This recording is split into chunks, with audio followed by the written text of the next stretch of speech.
best kept secret is back for another exciting summer at historic McBean Stadium.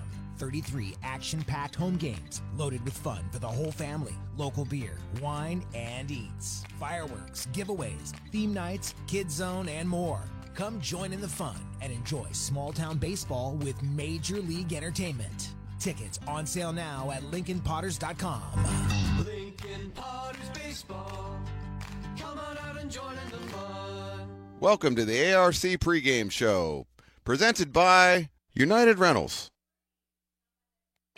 Pre-game show at ARC. That means me, Mark the Fedemlo, also Jordan Jertson, who is my co-host. He's my broadcast partner. Well, he'll be on in just a minute. We are out here at Beaver Stadium on the campus of American River College. A beautiful day for football. The Beavers at 2-0 will be hosting Fresno City. The Rams come in at 1-1. They lost a narrow game to Sierra last week, 28-27. And Jordan, who writes for Gold Country Media, last week we watched the Beavers, Jordan, just kind of dismantled Laney, a 49-10 win. What are you looking for as we start this one? I think you got to keep this one going. You know, I write down keys every single game and got a few with this one. The biggest thing with ARC, you need to get off the field on third down. You're still 8 for 26 on third, 31%. It's got to be better. A big thing for that. Okay, I know you get your keys to the game. You got to put those on the side. All right, Have a little conversation That was first. my teaser. Then we'll come back for your keys of the game, and they are obviously very important. I think through the first two games, the first week a 19-7 win over Sac City, and then last week over Laney.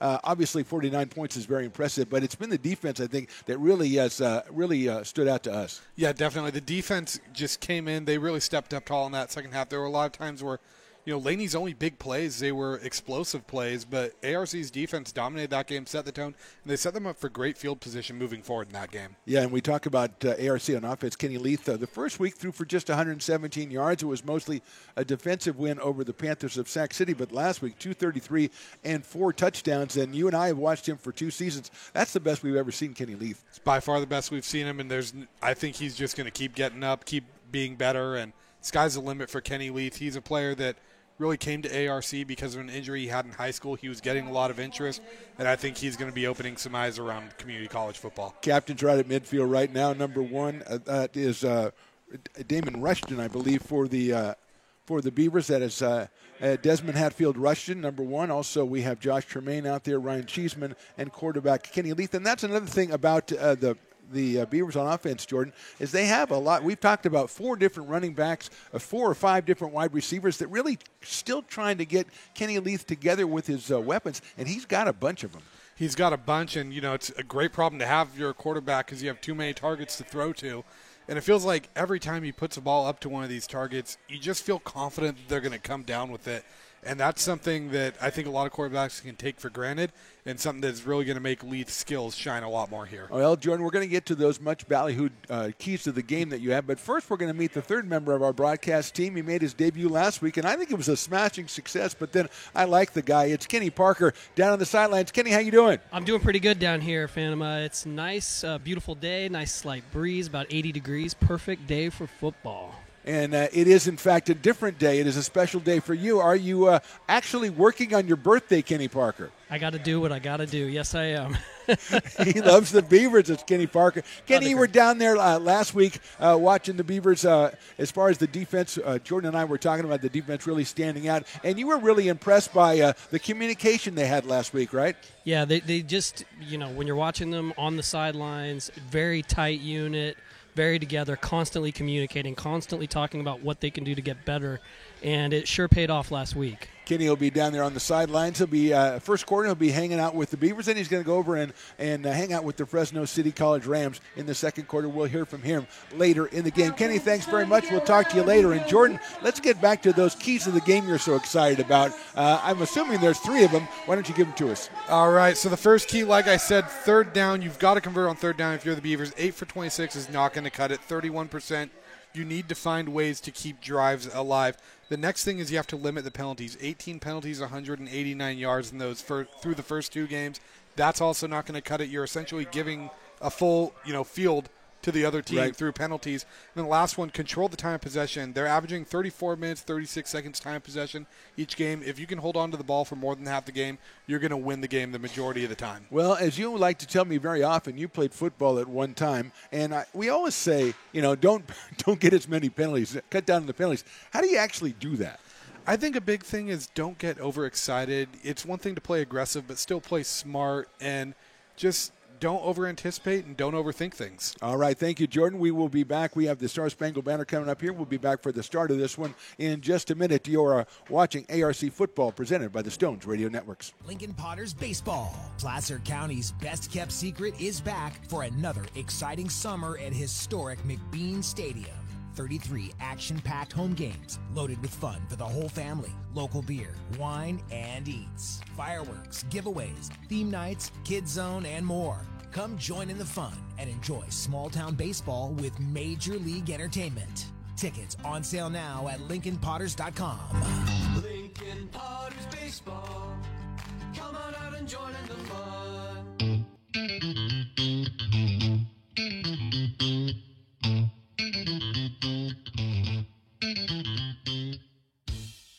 I love baking. I've been doing it my whole life. Grateful Bread was started because I needed a job.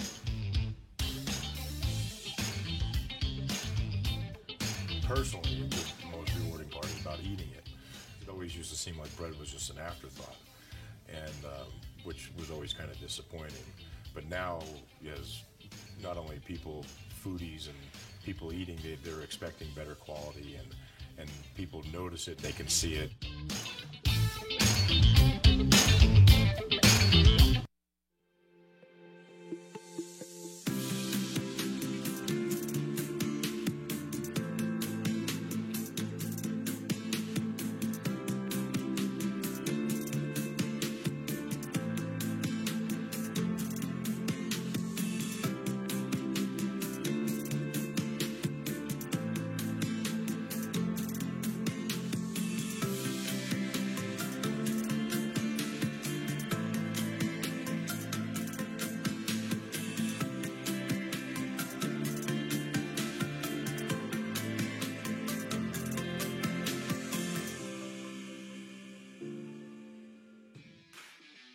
Hi, I'm Monica from Ace Body Shop in Town. We are a family-oriented business. We've been in business for over 30 years.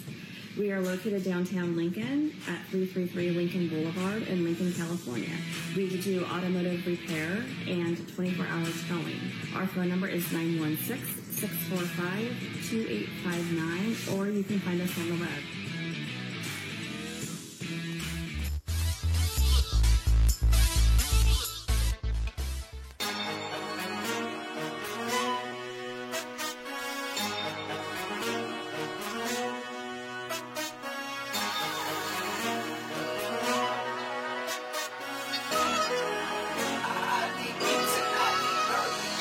Welcome to another American River College Athletics broadcast brought to you by Stones Radio Networks. Coming to you live from Beaver Stadium on the beautiful campus of American River College in Sacramento, California. It's almost time for Beavers football. Today's game is sponsored by United Rentals, Ace Body and Towing, the Lincoln Potters Baseball Club, Grateful Bread, Super Taco, and Taylor Builders.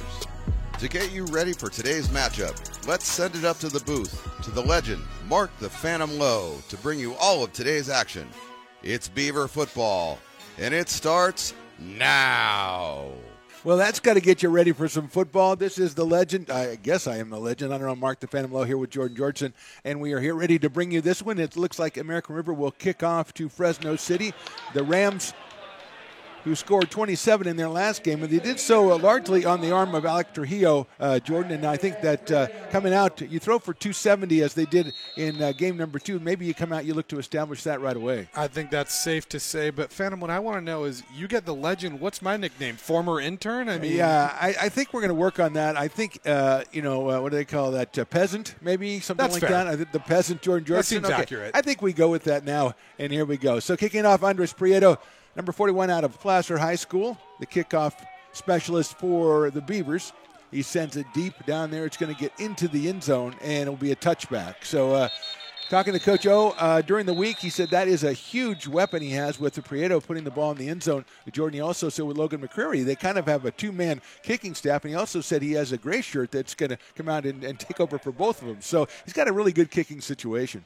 Hey, special teams is a third of the game. I think people forget that. If you have a solid kicker that can flip field position, that's going to help your defense. So here come the Rams. They're first down on the 25-yard line. Alec Trujillo is the quarterback. He's 30 of 52 for 424 yards and 4 touchdowns. Does have 3 interceptions over the first 2 games. Marion Gaines-Smith and Naomi Oswego are the 2 main backs. Number 2, Smith. Number 39, Oswego. Jalen Garrison, number 10. 12 catches on the season. Also, Tabari Rollins has 10 catches, and Josiah Aon has 6 catches for 103 yards. So a couple of different weapons for the Rams as they come out here. First and 10 on the 25-yard line. Big line for the Rams, setting us up here. They've got Trujillo. He's got 1 back behind him. It looks like it might be Smith in motion to the left side. He's back to pass. A quick hitter out to the side. It's complete and immediately knocked down at the 30-yard line. He's looking for Najee Cox on that one of his favorite targets this season. I expect to hear his name called a lot today. First and 5, or second and 5 now up to the 5-yard gain, and Jordan, just trying to get that first completion under your belt. It kind of gets those jitters out. It's like, getting that first hit of the season or that first strikeout really just helps you get in a rhythm. I always got the first strikeout before the first hit, but that's just me. Second and 5, ball on the 30-yard line, just getting started here. Rams are going to fake the handoff and throw a little short one to the tight end, goes around to the 30, to the 35, to the 40, 45, 50, and he's knocked out of bounds at about the 47-yard line, I believe, so it's going to be a first down for the Rams. That was Tabari Rollins on that nice run after catch there, the 5'10" sophomore out of Parker, Florida, so making a bit of a long trip over to Fresno. Unfortunately, it's going to be all for naught, Jordan, as a penalty on the play is going to call that one back. It's a really clever little play call for the Rams, too, as far as fake into the line and hitting Rollins coming out of the backfield, but it's going to be called back and the ball will be placed at the 27-yard line. It's a shame, too, with a play like that because now the Beavers are going to be looking for it. You hope that didn't go to waste and it's something you can call again. Well, interesting placement of the ball is it was at the 30 and they had a 3-yard penalty or something, so let's see. And Trio now going back to pass, looks to the right. He's under pressure, gets out and goes to his left side. He's got some open field out there, a diving tackle, no good, and he's out of bounds at about the 30, looked like the 38-yard line, maybe a little closer to the 36, but it should be enough for a first down for the Rams as Trujillo with the scramble, good pressure, and the ball actually placed at the 35-yard line, but it will be a first down. Yeah, good pressure by the Beaver defense and a better run by Trujillo, and Josh Tremaine diving to try to get the ankles and make it third down, but doesn't quite do it, and now we've got Rams moving the ball down the field. First and 10 at the 35, single back behind Trujillo. Turns and hands it off to the left side, stacked up well by the Beavers, and about a gain of 1 sets up a 2nd and 9. It looks like that was Xavier Ali that was getting the run there, and the tackle looked like it was led by Braden Grover. A name that you said a couple of times last week. It was very impressive. I think he's a freshman. And Ali, 5 carries, 24 yards, and a touchdown so far. He had a gain maybe of a half yard. It'll set up a 2nd and just a little more than 9 receivers. 2 of them out to the right for Trujillo. He's got 1 to the left, and running back is behind him, standing on about the 30-yard line. 2nd and 9.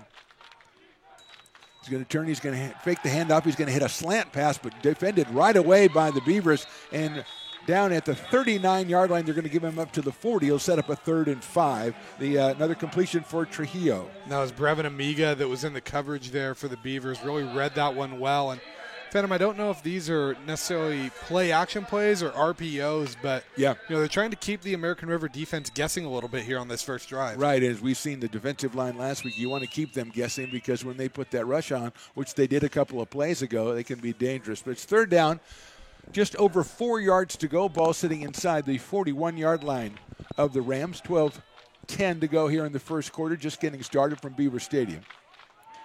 Trujillo back again in the shotgun. He's got 2 receivers out to the right. He's also got a tight end in the slot, and he's going to turn. He's going to hand that one off, kicking a little bit of open room here to the 45, 47, and gang tackle, but up to midfield, the ball carrier for the Rams, and that's going to be another Ram first down. And that was Naomi Oswego, a 6'2" sophomore out of Kaimuki, Hawaii. There you so go. Another long trek to get to Fresno City, but good job bouncing that out and getting that.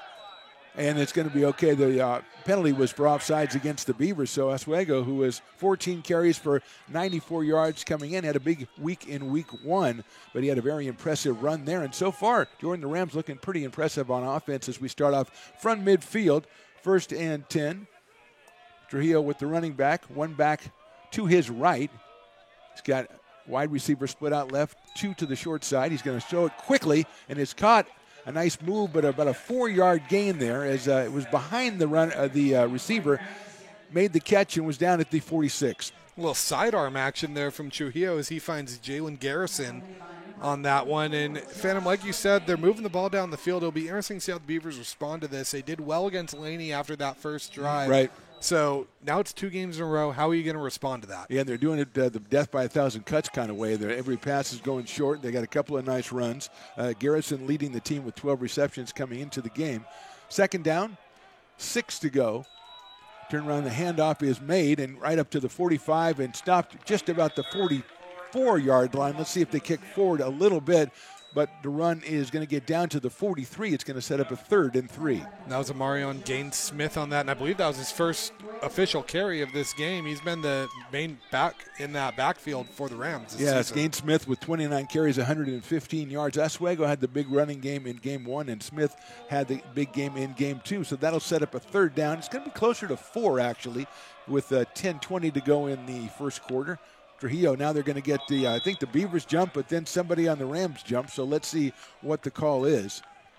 Stones McCoy says it's going to be a legal procedure, false start, but let's see, because Stones is not, as far as I can tell, no, it's going to be an offside call as the Beavers jumped, and that's going to give the Rams a 1st down. And obviously, Jordan, we talked about penalties. That's something you don't want to do, give up 1st downs like that. Yeah, it looks like that was Diallo Washington that jumped there, and heads up move by the left tackle of the Rams to move on that and draw the penalty, get yourself free 1st down without having to run a play. Sometimes you're the second guy and you make the move, but they don't see the first guy. But that time, Diallo was a kind of a hard guy to miss. So it is now 1st down on the 38-yard line. In motion, a handoff, the fake handoff, and it goes to the running back, and he's going to get up to the 38 and fall forward to the 36. But Jordan, so far, Beavers against the run, pretty decent.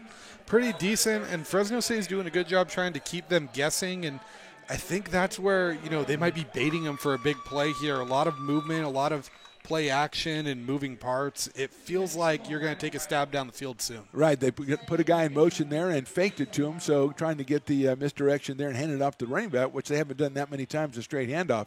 And he got about 2 yards. So 2nd down, 8 yards to go from just outside the 37-yard line. Trujillo, kind of turn around, he's going to make it. He's looking to the left, he's got a guy open. Got it to the 30, he's going to try to dance around, but he's down at about the 28 or 29-yard line, but it will be another 1st down for the Rams. That's Garrison again on that, so he's been a prime target in this, and he's helping march these Rams down the field. And to your point, some of that fakes and stuff in the backfield, keeping the rushers at bay long enough that he can look up and find Garrison, who had 12 catches for 207 yards and 3 touchdowns so far coming into this game, and he's got a couple of catches in this one. So 1st down, ball at the 28-yard line of the Beavers. 8:55 to go, first quarter. Here come the Beavers. The handoff is made. There's a hole in the left side, cutting through and getting down inside the 20-yard line. Probably Gaines Smith on that one. A good gain on 1st down for the Rams. And that was Ali on the run there. But how about the block by Veltre Jefferson, number 33? I believe he was tight end or the fullback, but he really paved that hole there for that run. Yeah, that was a good run all around as Ali carries again, so it sets up a 2nd down. About 5 yards to go, so give him 5 on the carry. And the Rams keep moving down the field methodically here, through the air and on the ground. Split out right, and Trio's back to pass. A quick out is going to be good for a 1st down at about the 15-yard line. Finds Cox again on that. Cox got off the ball quick there and gets open, and this is a real dink and drunk drive, but if you're the Beavers, you got to find a way to slow this down somehow. You got to be impressed also by Trujillo's arm strength, because he's getting back, and those passes have to be delivered quickly, and he's doing exactly that. Alex, a freshman out of San Joaquin Memorial High School down in Stockton, he has been impressive so far. So 7:50 to go, first quarter. Let's put that on the 16-yard line, actually. First down. In the shotgun, it turned a straight handoff up the middle, and it's shut down as he tries to wiggle away, but I think there's going to be a loss of a yard as the Beavers defense staying on that one, and he's down at about the 17, so a loss of about a yard on the play. And a name Beaver fans are familiar with on that tackle, Josh Tremaine really wrestled him down and looked like he was trying to get away, and he just gave him that big old bear hug and brought him down. Yeah, unofficial, and it's early in the season, but Josh Tremaine leading the area in tackles. So I know he had 16 the first game. I believe he came back with 15 last week. So he has been really impressive both weeks. So that sets up a second down, and we'll call it 11 for the Rams from the 17-yard line of the Beavers. And Trujillo, straight pass. He's got a guy in the flat, and that ball is knocked down. So there you go, Jordan. There's the defensive penetration we've been looking for. And it feels like this is the first time, if you're American River, you've really given Fresno a third and unfavorable situation. Right. I want to see what the Rams come out with, because this is going to be the first time they really are asked to get a bigger chunk of yards than they've gotten. Right, and we are, like you said, it's third and about 11 or so, and let's see what happens. As we talked about before, their kicking game they haven't tried any field goals yet. They're 4 for 6 on extra points. So let's see if they have any confidence if it comes to that. But clearly a passing situation here, third down. Rio is back. He looks across the middle. He releases it, and a good hit on a 5-yard line. The ball goes loose. Incomplete. They'll bring up a fourth down. Yeah, I was looking for Gaines Smith there, and Tremaine just said, no, sir. Slam that door shut, and now fourth down. It looks like there will be a kicking team coming out. Let's see. Like we said, we have Johnny Enriquez kicked the extra points last week. He is number 49.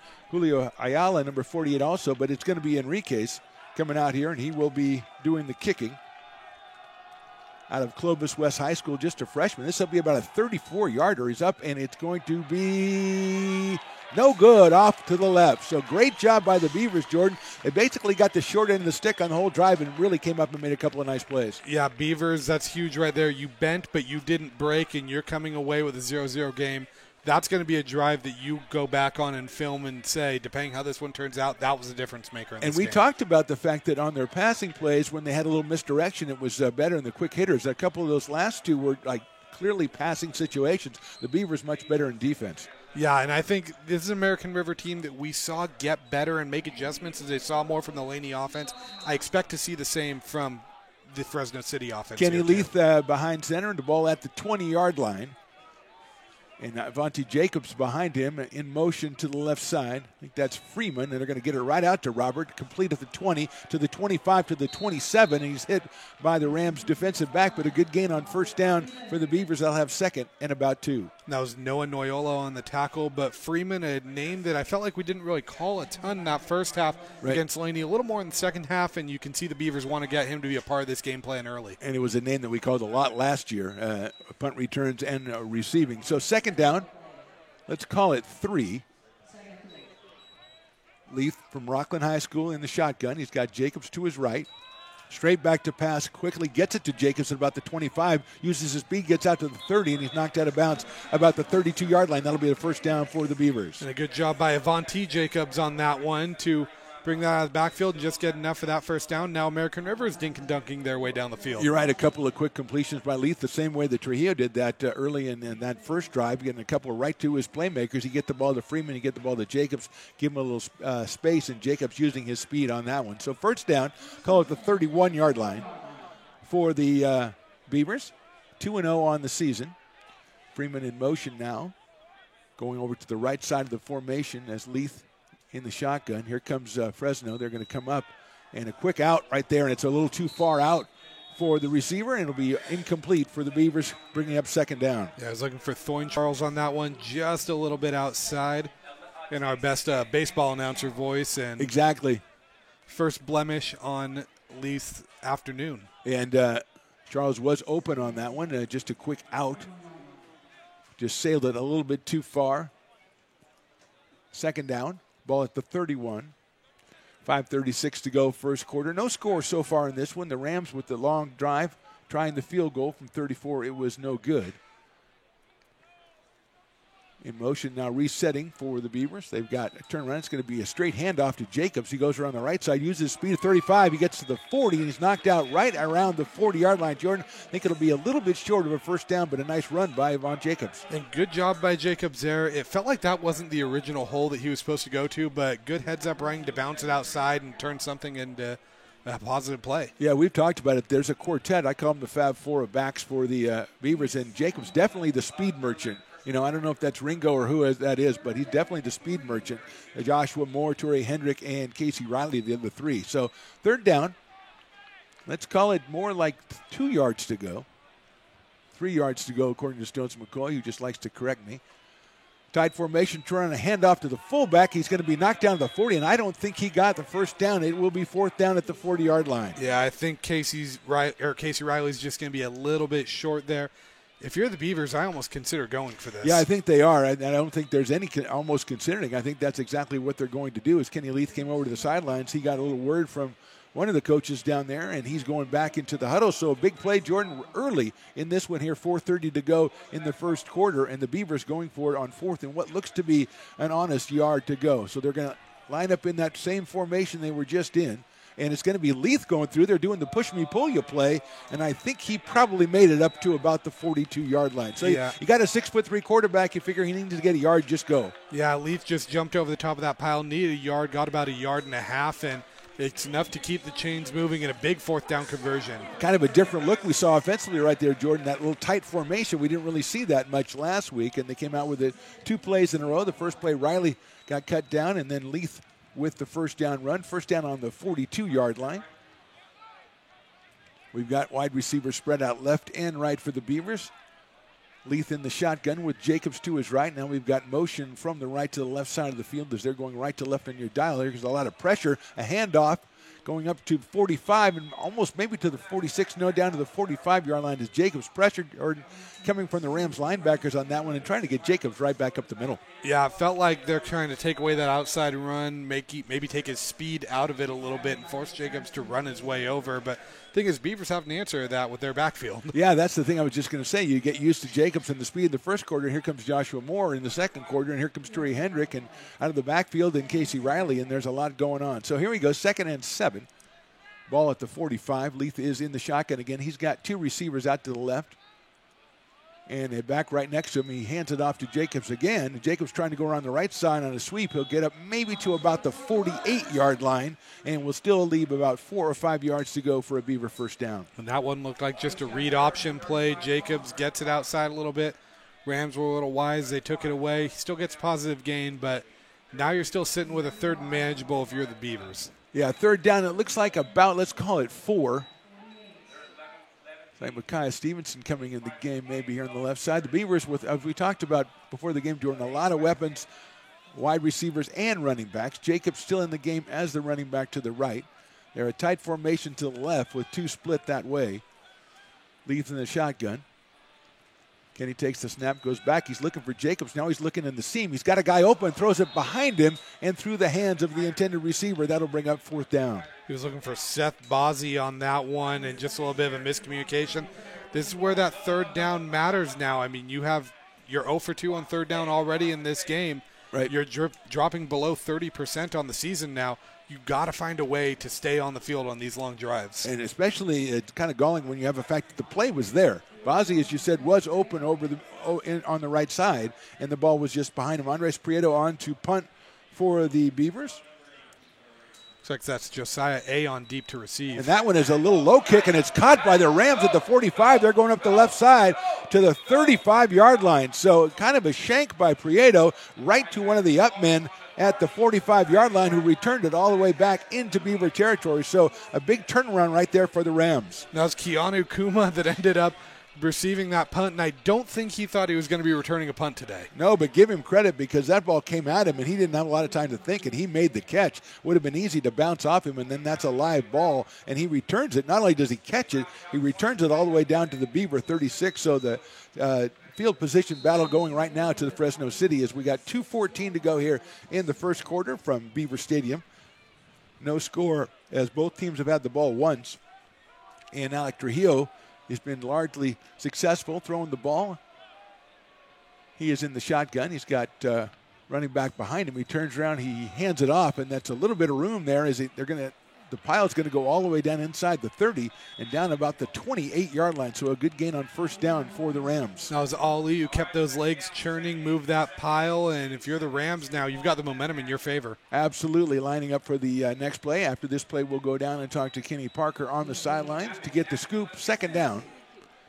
And about 3 yards to go. Turns around, it's a handoff again. This time it's stymied by the Beavers. It's going to bring up a third down. Kenny, what do you got on the sideline for us? No, just talking a little bit about that initial stop the Beavers made, coming off the field. Tremaine just getting all kinds of kudos and the defense going crazy, talking about staying together, talking about getting that stop. Coach O even came over to the defense. Fantastic job, all that stuff. So trying to hype them up. I think they know they're going to need them this game. The little short passing game seems to be pretty effective for the Rams so far. 3rd and 3 now. Thank you, Kenny. Ball on the 30-yard line. Trujillo has it. He's going to go across the middle short, and he's got a completion, and that should get the first down for the Rams as the reception was made at about the 25-yard line. That was Tabari Rollins reeling that one in. And let's see where they mark it. Yes, they're going to go ahead and give him the first down. It's marked closer to the 26. I thought he caught the ball in the 25, right on the stripe. But the ball's marked at 26. It looked like he went back on his own power, and I think that's where they put the ball. First down, 26-yard line. 45 seconds to go first quarter. Trujillo handing it off on the left side, cutting through back to the 20, maybe got to the 20, probably down on the 21-yard line. So a gain of 5 on first down. Gain Smith on the carry there, and that little option play seems to be working for Fresno City right now. You got to think they're going to keep turning to it until the Beavers have an answer. Yeah, as we've said, Jordan, when they have the option of pass and run, when you have to respect the run, they have been pretty successful. It's only when they were in pass-only situations that the Beavers were able to put some pressure on Trujillo. The freshman has the ball. He will be in the shotgun with the running back behind him. He turns, fakes it. He's looking to the left side in the corner of the end zone, goes up, and it is knocked away. Good defensive play by the Beavers there, a one-on-one coverage. And, Jordan, we saw that last week. The Beavers cornerbacks very good in one-on-one coverage. Yeah, great coverage there by Desmond Hatfield Rushton, a freshman out of Capital Christian School. And he really just shadowed his receiver there, made it impossible to make a play. Yeah, and he's a guy who's a freshman, but he's also a team captain. So, he has made a real impact in a short time here at American River College. So that brings up a third down. Let's call it 4 yards to go. We are at the 21-yard line.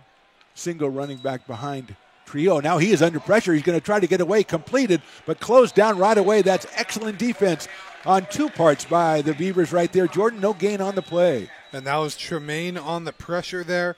And then it was Brevin Amiga in coverage. And good job getting off the field again, and I think the Rams are going to go for this right here. We'll see. We are at the end of the first quarter on that excellent defensive play by the Beavers, so as we change sides, we'll also step away. We are going into the second quarter. The score so far, American River, 0. Fresno City, 0. You're watching ARC football, presented by the Stones Radio Networks. Here at Super Taco, we specialize in authentic Mexican food. One of the reasons we are different from other places is that we make everything from scratch. You get a great value when you come here, large portions and quality food. Our most popular dishes are many different kind of tacos. We have giant burritos, different kinds of enchiladas, and the fajita. If you're ready for real Mexican food, stop in at a Super Taco. We'd love to see you.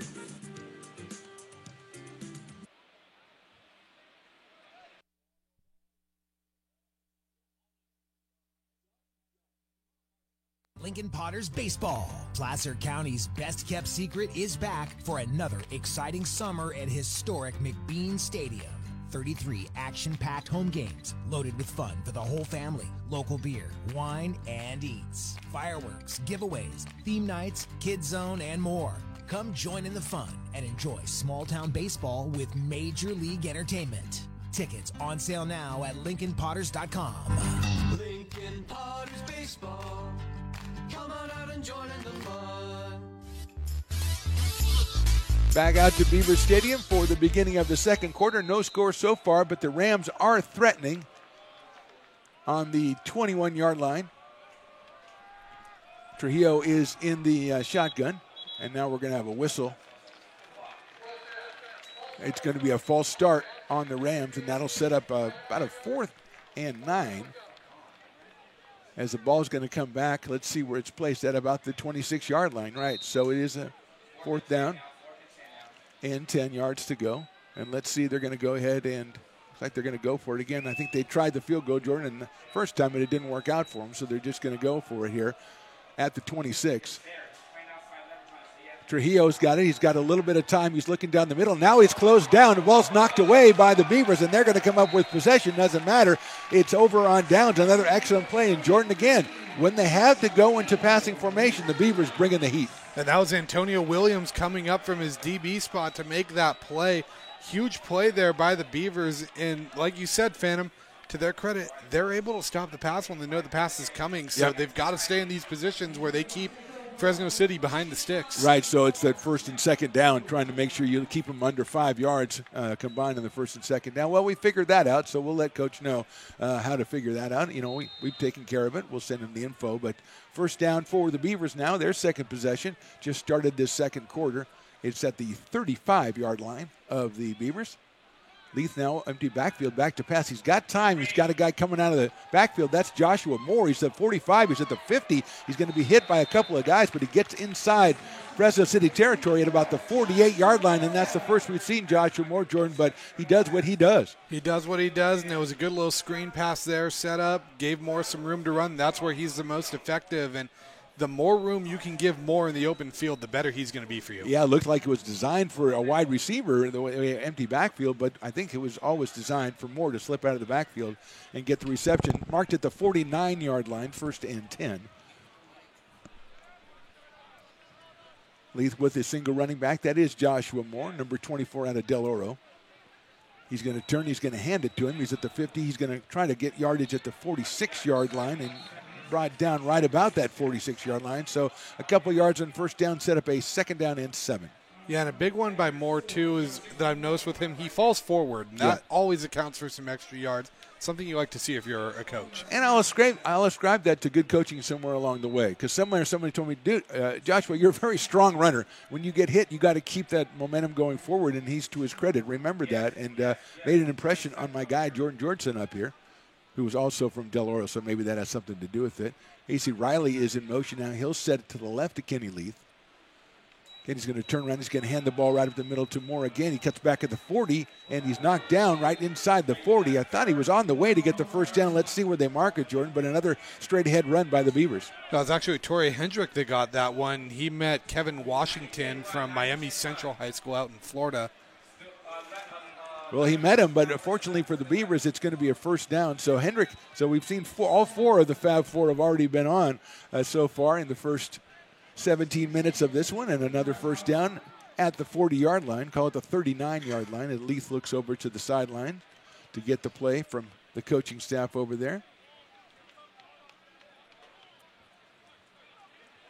Coming down to 12:55 to go in this first half. No score so far. Both teams moving the ball, but and now we're going to have whistles. We might get a timeout coming up here, I think. There's a lot of indecision that time by ARC. So we're going to step away with 12:49 to go in the second quarter. Right now, American River nothing and Fresno City nothing. You're watching ARC football presented by the Stones Radio Networks.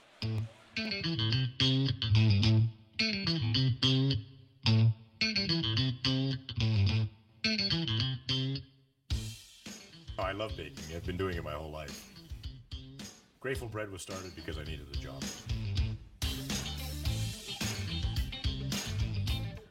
Personally, the most rewarding part is about eating it. It always used to seem like bread was just an afterthought, and which was always kind of disappointing.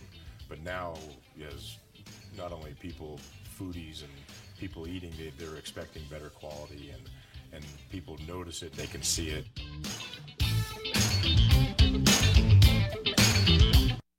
Back to Beaver Stadium, second quarter, 12:49 to go until halftime. No score in this one. Beavers with the ball at the 39-yard line. Kenny Leith, the quarterback, looks like Avante Jacobs is to his right. We said we've seen all 4 of the Fab 4 running backs for the Beavers. Leith trying to draw somebody off sides with the sudden motion, doesn't do it. Takes it. He's going to go back to pass. He looks for Jacobs coming out. He's got him on the wheel route. Jacobs is open. He's made the catch. Was he in bounds? Yes, he was. Signaled by the side judge. A great pass by Leith and a equally great catch by Avante Jacobs. Yeah, great catch by Jacobs there. It looked like it was Quinton Johnson that was in coverage. He did a good job, but just perfect ball by Leith, and we've seen that a few times from him. Yeah, 24-yard gain on that one. As we saw that one kind of develop as Jacobs came out of the backfield, went down the sidelines. It's the wheel route. You'll see it at every level of football, and it's always pretty successful, but it's key to that quarterback have the touch to drop it in, and he did, as you mentioned, Jordan. Great defensive coverage there by the defensive back, but just a better pass. So first down, 15-yard line. Deepest penetration for the Beavers here in the first half. They've got Freeman to the right side. He resets. They've got a single receiver sprout to the left. They're going to hand the ball on the inside to the 10-yard line, and that is Riley, I believe, getting all the way down inside the 10 to the 9. Yeah, big Casey Riley. That's a lot to tackle there, and they're really pounding it out there, and you can expect to see a lot of him, I think, as the Beavers get closer to these goal line situations. Yeah, big the touchdown man, 5'10", 245 out of Orville. And a nice first down run gives the Beavers a little bit of breathing room as far as the second. They have a couple of different ways they could go 2nd and 4 here. Leaf checking out. I think that's the other, Quincy Gallen, I think, giving him the signals from the sideline, the other captain, the backup quarterback out of Antelope. So here's Leith. He's got a wide receiver right, and now comes in tight on the left side. The single back is Riley. The handoff is straight to Casey. He picks his way through, and he's getting up close to the 5-yard line and close to that first down, Jordan. How about seeing Casey Riley kind of hop around? That a was little great. juke there. I mean, I love it. And it will, I think, let's see. No, they're going to. No, I think it's going to be a little bit short of the first down. Let's see if we get the sticks moved over there. Looks like it is a Beaver first down. Yeah, you're right. A 5'10", 245 guy, and he comes through, and all of a sudden he's picking his way through like a ballet dancer. That's a nice combination to have.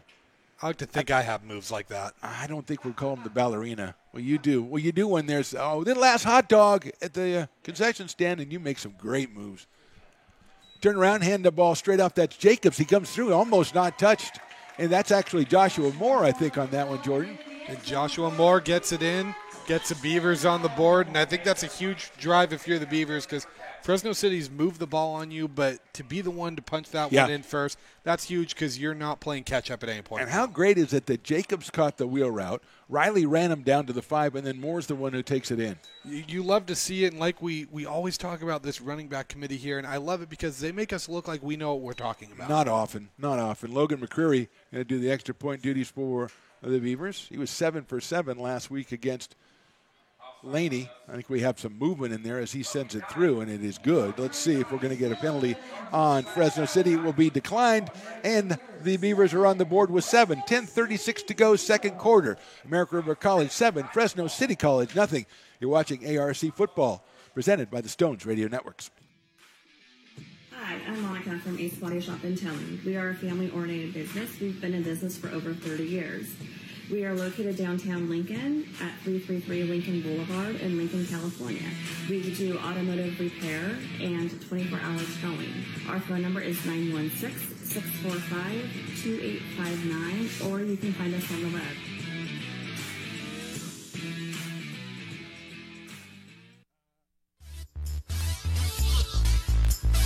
Welcome back to Beaver Stadium. Beavers score first.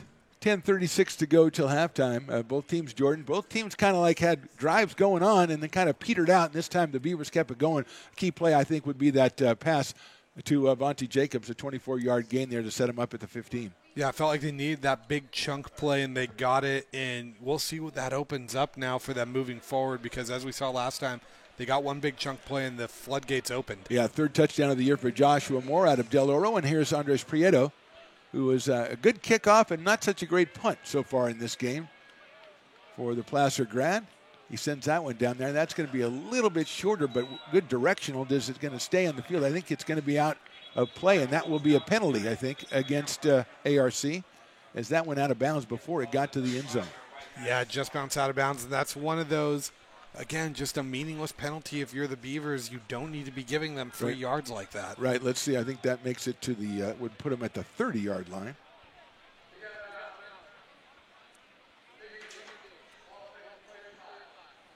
So it goes to the 35-yard line. So that is a big penalty because you have a guy who's been putting the ball in the end zone, Jordan, getting touchbacks, and all of a sudden they are at the 35-yard line. Yeah, especially a team like Fresno City that has moved the ball well. They haven't gotten any points yet, but you don't want to be giving them free yards and less room to work with. Absolutely. Okay, so Trujillo comes back on in 424 yards, 4 touchdowns so far in the season. He's got 2 receivers to the left, 1 to the right, a back behind him. He's going to turn around. He's going to hand that one off, and he holds on to it and comes around the right end, and he's got room, cuts back to the 50, to the 45. So finally, he ran the running back into the line. Jordan pulled it back out and made a nice gain. It felt like they were baiting something like that. They've been running these play actions that you read so much, and you haven't seen Trujillo keep it yet. Finally does. It's big chunky yards. And there's going to be a face mask added on to that, so a 15-yard gain is going to be 30. Let's see where the ball ends up. So a big play right away. A couple of poor plays by the Beavers, Jordan, coming out after the touchdown with the kickoff and now the first play from scrimmage. And you've already given them 25 free yards now on this play, I believe, or maybe it was 30 free yards. Yep. So it ends up being a 35-yard gain with 20 on the run, 15 on the penalty. The ball first and 10 at the Beaver 30. 10-17 to go here in the first half.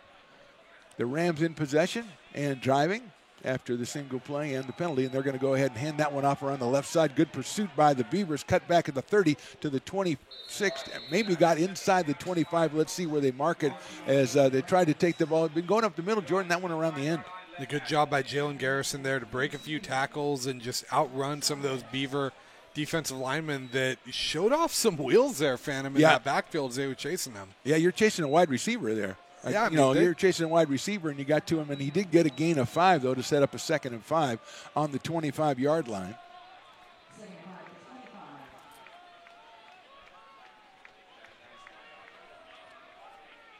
Dante Benjamin in the backfield with Trujillo. He goes back to pass. It's going to be a screen pass, and it's open on the left side, 20, and a slip and a fumble, but I think covered by the Rams.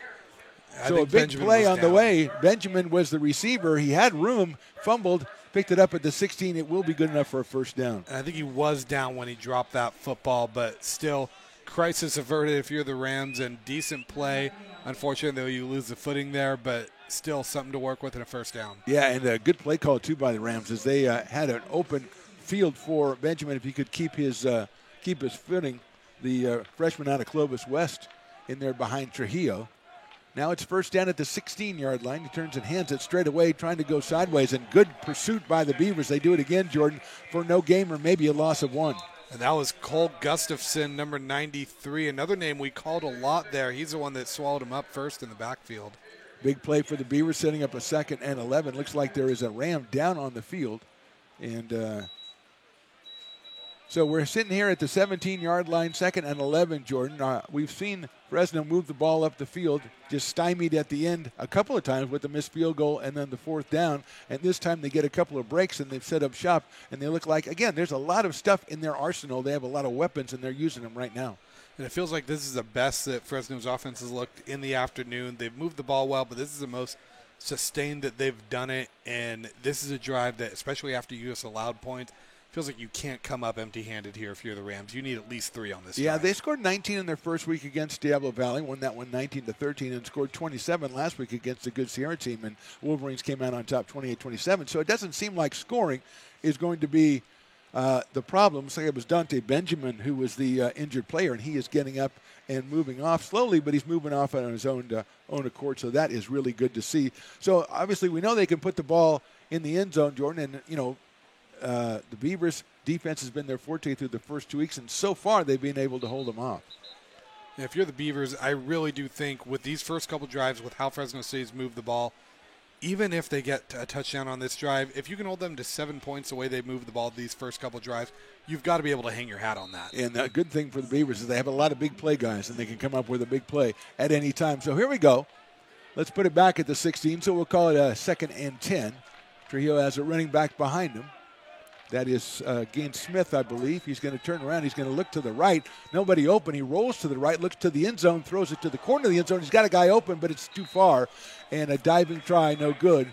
And let's see, there was contact after the ball was thrown. It looked like pretty close on there, and I don't see any flags. Well, it looks like Fresno City wanted the flag there. I know Trujillo was being pursued by a lot of linemen, and good job by him to get that ball off. It felt like a broken play that he was able to salvage something with, and now it looks like we do have a flag down. And it was late. It looked like it came in late, and then we had, whenever you get 4 referees talking together, that's trouble. And Trujillo was rolling out to his right when he let that ball go. He was under heavy pressure, and we'll wait to see what the call is. It is going to be roughing the passer, 15 yards, which should be half the distance to the goal, which will put him right inside the 10-yard line. They're going to march off to 15. No, let's see. Looks like they're going to take it down to about the 8-yard line there. So it'll be first down and goal to go for the Rams. And too bad, Jordan, because a good defensive play by the Beavers in the defensive backfield on that one. But, you got – I'm not going to criticize. I didn't see exactly what happened, but there was a couple of guys pursuing him, and obviously they hit him just a little bit too late. Yeah, it's a tough one, especially as a guy who's played defense. Obviously, I'm going to side with the defense a little bit where they're going after him. But, again, you can't do that. You can't be giving up these penalties. And especially when it's a quarterback, they're going to call it more often than not. So first down from the, looks like a 7-yard line, we'll call it that. First and goal. Trujillo is in the shotgun. He's got it in motion, the handoff in motion. He holds on to it, throws it to the corner of the end zone, and I believe that is completed for the touchdown. Trujillo found the wide receiver in the corner of the end zone, hit him right in the left corner there, Jordan. A perfect pass, and it's now 7-6. Well, looks like he found Josiah Aon, who just did a good job getting those feet in coverage. It was actually not bad coverage by Desmond Hatfield Rushton, but Aon just made a good catch, and right now you're a PAT away from tying the game. But as we know, Phantom, that's not a guarantee with this team. Right, 4 for 6. Johnny Enriquez is the kicker for the Rams. He tried a 34-yard field goal earlier, had enough distance, but it was wide left.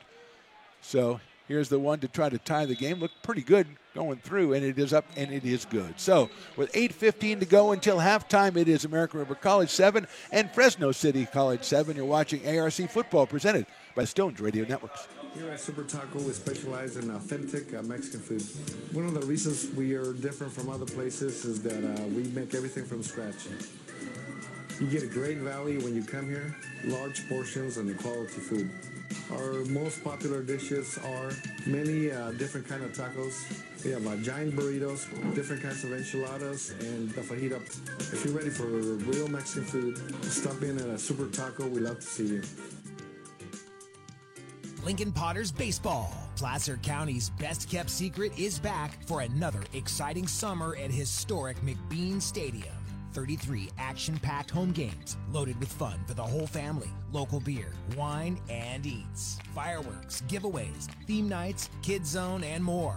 Come join in the fun and enjoy small-town baseball with Major League Entertainment. Tickets on sale now at LincolnPotters.com. Lincoln Potters Baseball. Come on out and join in the fun.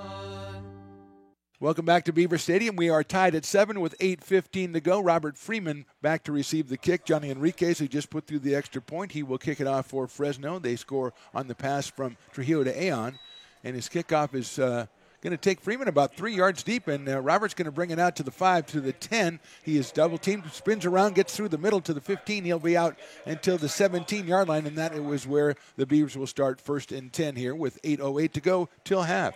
And it looks like a little bit of extracurriculars. We're going to get a flag. Looks like that was number 40, Keanu Kuma, that was giving some shoving to an AR player on the ground. AR retaliated. I don't know who this is going to be on. Well, it's always tough when you retaliate, but it looks like the arrow is, when I say arrow, I mean arm is pointed in favor of the Beavers, and that's going to go out to the 32-yard line. So we are going to get a personal foul, as Jordan mentioned.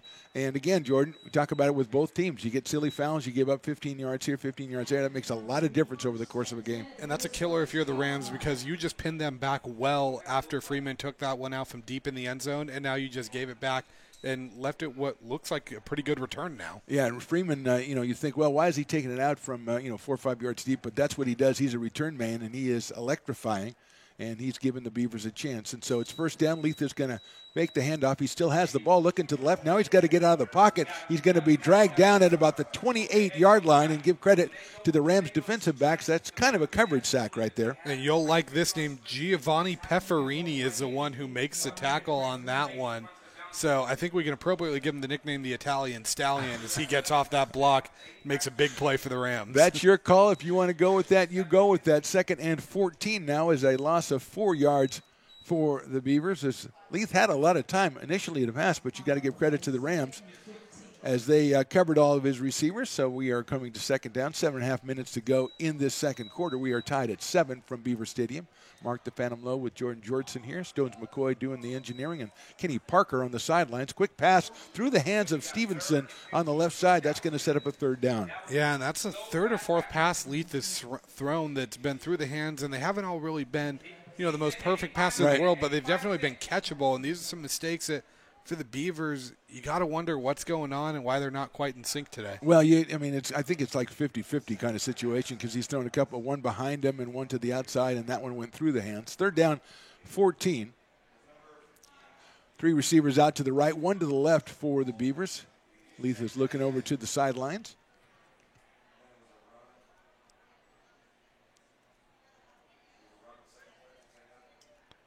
And he will go back to pass. He's got time in the middle. He's got a guy over the middle, and the throw is just a little bit too far for Freeman at the 50-yard line. Robert stuck the right hand out, couldn't make the play. It'll be 4th down. Yeah, and Freeman looked like he beat Noah Nyola on that route, and if he caught that in stride, that probably is going for 6 if you're the Beavers, but instead a frustrating drive, especially after you got gifted some good field position with the penalty. Yeah, Lee threw that perfect pass to Jacobs earlier on the wheel route, but unfortunately we've had about 3 or 4 which just haven't made the connections for whatever reason. Andres Prieto, Tabari Rollins is back for the Rams, number 9, the wide receiver. And he will wait for Prieto's kick, which hopefully will be a little further than last time. A good pressure, and that one is a better kick at about the 35 it hits. It bounces at the 35, and it's covered by the Beavers right at the 35-yard line. So it's about a 37-yard punt, and the Rams will set up shop, it looks like, at the 36-yard line.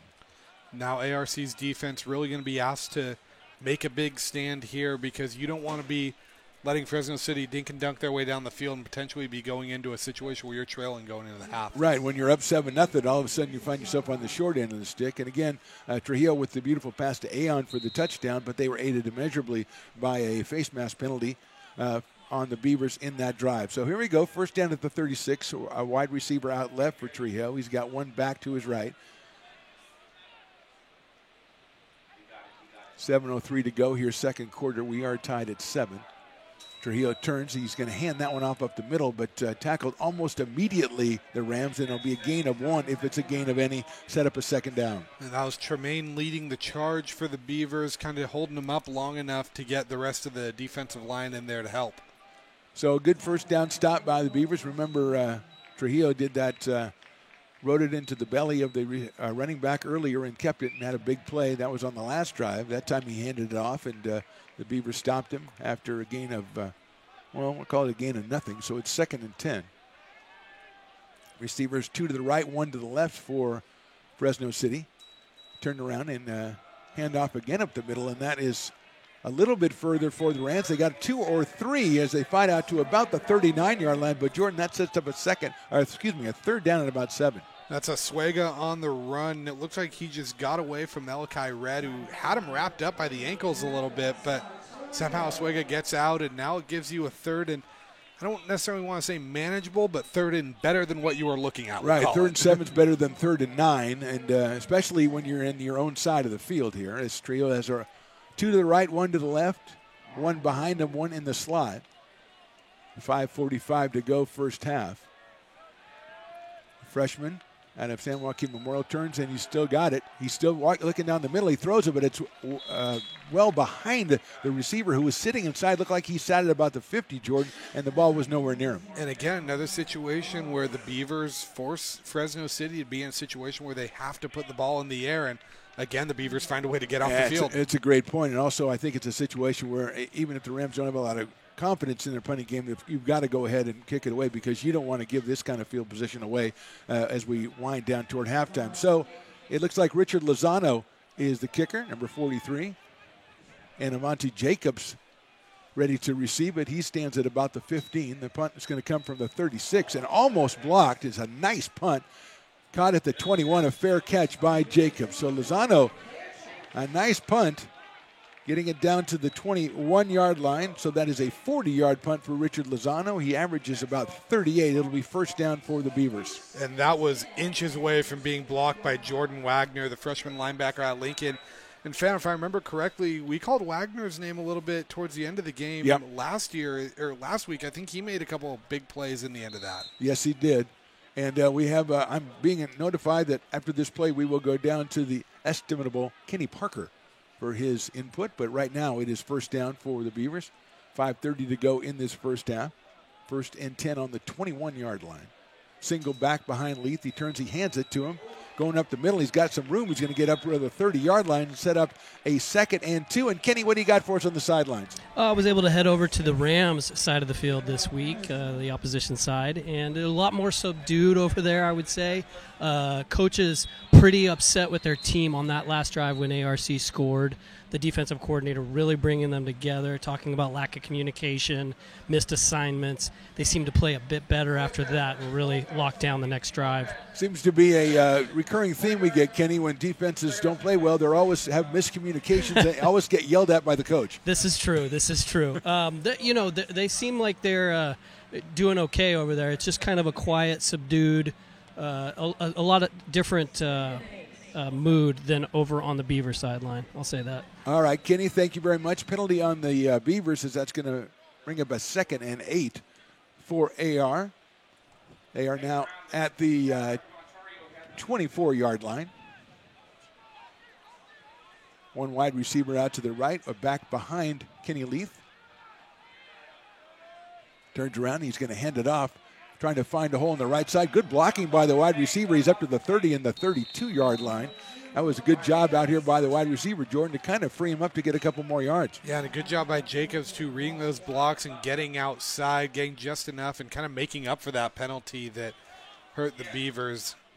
And it was enough, but it was enough for a first down on that. So, yeah, it was a very successful play. You like to see the wide receivers maintaining contact all the way through, because I don't know if that play was geared for him to come around the right side, but he eventually did, and he was helped out by the wide receiver. So first down, ball now on the 33-yard line. 1st and 10. 2 receivers out to the left for Kenny Leith. He's got a running back right to his left. 4 minutes to go, and he's going to turn and throw a quick pass out to the left.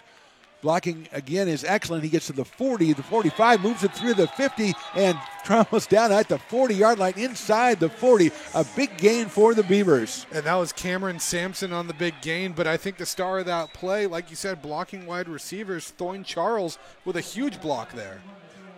Let's see, I think we might have I'm seeing if we have a penalty on the play. No, they're just going to say I think he was out earlier than we thought, calling him out of bounds on the left side. So it is on the 44-yard line. Enough for a first down, but about 15 yards less than we thought we were getting on that one. So Sampson gets the first down reception and run. It's at the 44. 3:20 to go.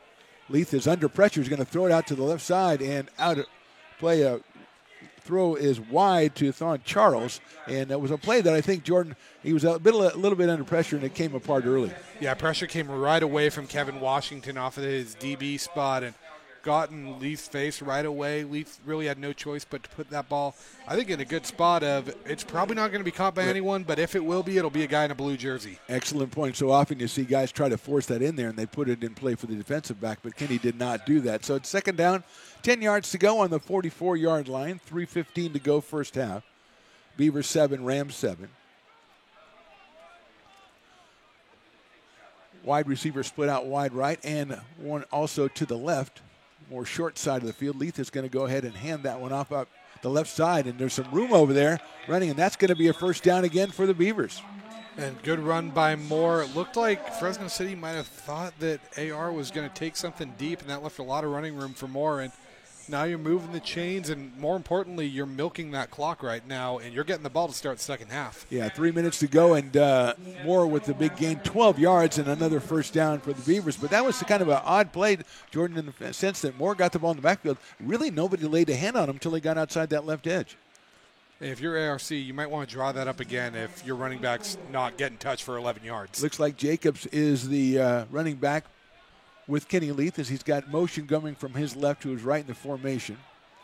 He's going to look that way. Now he's going to duck down the middle. He's got a guy wide open at the 18 kid. That's Robert Freeman. And Robert's trying to make a couple of moves. He comes back to the 15, comes down to the 10. He gets a block to the 5. Did he get in? Yes, he did. Touchdown, Beavers, Robert Freeman. I think they're going to get Charles for a blindside block here. I don't necessarily think that was a blindside block as much as it was just a good hard block, but yeah, Freeman, we said he pirouetted at the 15 and came back outside, and he picked up the block by Charles at the 10. The flag is at the 10.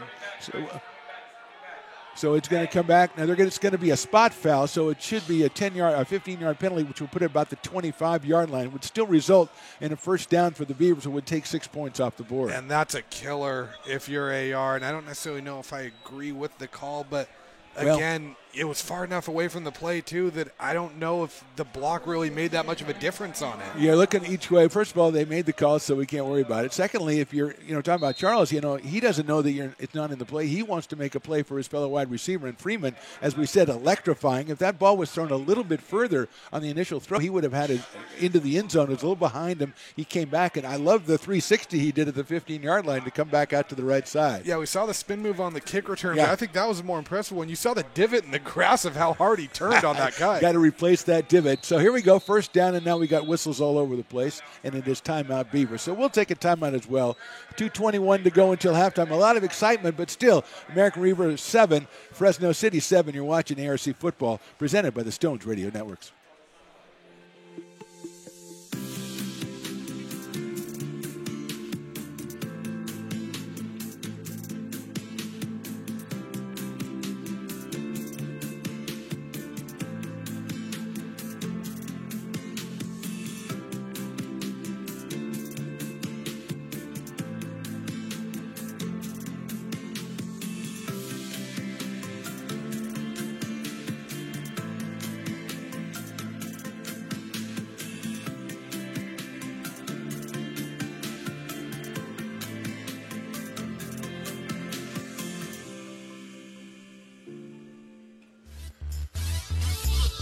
Welcome back to Beaver Stadium. 2:21 to go until halftime. Mark the Phantom Mo, Jordan Jortson here. Kenny Parker patrolling the sidelines. First down at the 25 after the penalty on the Beavers. Another big play. First down on the 25. Leith is in the shotgun. He'll receive the ball at about the 30. He's got a single back behind him. He turns around. He's going to hand it off to that back, trying to get to the 25, and well stacked up by the Rams. And one of the rare running plays, Jordan, the Beavers run today that didn't get any yards. Yeah, it felt like Jeremiah Shelton really got in that backfield right away, and Moore went to look for the hole, and instead he was met by a white number 44 jersey by the Rams. So it looks like Moore comes out. I think that's Terry Hendrick who's coming in to take his place on second down. And at a loss of 1, so it'll be second and 11 for the Beavers. 150 and counting here. As you mentioned, Jordan, they're going to want to run this all the way down, and whatever they get in this half will be the end of the half, hopefully, for the Beavers. Second and 11. Leith in the shotgun again. He takes it. He's going to turn around. He's going to hand it up the middle. That's Hendrick coming through. He's hit at the 23 and rolls forward, and Terry Hendrick doesn't like to go down, and he does finally at about the 19-yard line. That's a big run if you're the Beavers. That gave you an extra 3 or 4 yards, and that left you from a third and kind of a long situation, now third and medium and manageable. Yeah, that's a big play. It's a 7-yard gain, so it's going to set up a 3rd and 4 instead of a 3rd and 7 or 3rd and 8. And I don't know, good kicking so far for the Beavers so far this season, but you don't know if you're getting down here inside the 15-yard line, 3rd and 4. This might be 4-down territory. Yeah, especially the way this game has gone. It feels like the 7 points is a little bit of a more comfortable barrier going into halftime than those 3 points would be. It seems like when you look at the score, it seems like we've seen more than a 7-7 game here. It feels like a 17-14 game or something like that, but yet it is still 7-7. And as I mentioned, or you mentioned, we mentioned, it seems like the Beavers defensively, when they force the Rams into true passing situations, that's when they're shining. It's when the Rams have options is when they are making yards against the Beavers on defense. And I think it is huge of American River's defense because going into this game, Fresno was 3 for 3 on touchdowns in the red zone. So when they got in the red zone, they put it in for 6. So if you're able to hold them to 7 when they're moving the ball like this, that's a win for you if you're American River. Third down. About 4 yards to go, just inside the 16 for the Beavers. They've got Freeman out to the right. Leith is turning around. He's going to hand it off, and there's room at the 15 down to the 10-yard line. A big run for the Beavers and a first down. And that essentially guarantees that the Beavers will hold the ball until pretty much the end of the half now as you move the chains. 1:20 to go in the half. I think that was Henrik again on the run. And he will get it again right up the middle. He cuts it to 5. He's down to the 5-yard line. So second and goal from the 5 with just coming down to a minute to go. And as you mentioned, Jordan, they will suck all the life out of the clock. But let's see if they can punch it in for 7. They've been giving it to Ture Henrik, and he has been very successful hitting the middle of the field. And again, we talk about that falling forward, and you can see Hendrick do it. He kind of spins around as he gets tackled to get that extra yard or 2. I call it the Joshua Moore, so there you go. So second down. The ball actually set at about the 6-yard line. Leith with the running back right next to him on his left. He turns. He's going to throw this one into the corner, trying to route, and it's up, and it's complete. Yes, it is. Touchdown, Beavers. He gets 6'4" Micaiah Stevenson on that. He liked the matchup that he saw going up against Lance Sizon at 5'11", a 5-inch mismatch, and it shows the Beavers take the lead. Yeah, Stevenson with the touchdown last week as well, Jordan, and he doesn't make many catches, but when he does, he makes them count. And he's a guy that I know Coach O and everybody is really excited about in the Beavers coaching staff. So 13-7 Beavers, 35 seconds to go in the half. Logan McCreary will come on to try to convert the extra point and give the Beavers that 7-point advantage.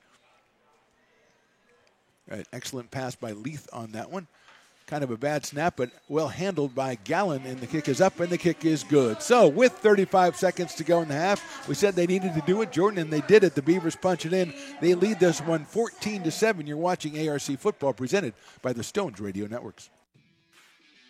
Hi, I'm Monica from Ace Body Shop in Telling. We are a family-oriented business. We've been in business for over 30 years. We are located downtown Lincoln at 333 Lincoln Boulevard in Lincoln, California. We do automotive repair and 24-hour towing. Our phone number is 916-645-2859, or you can find us on the web.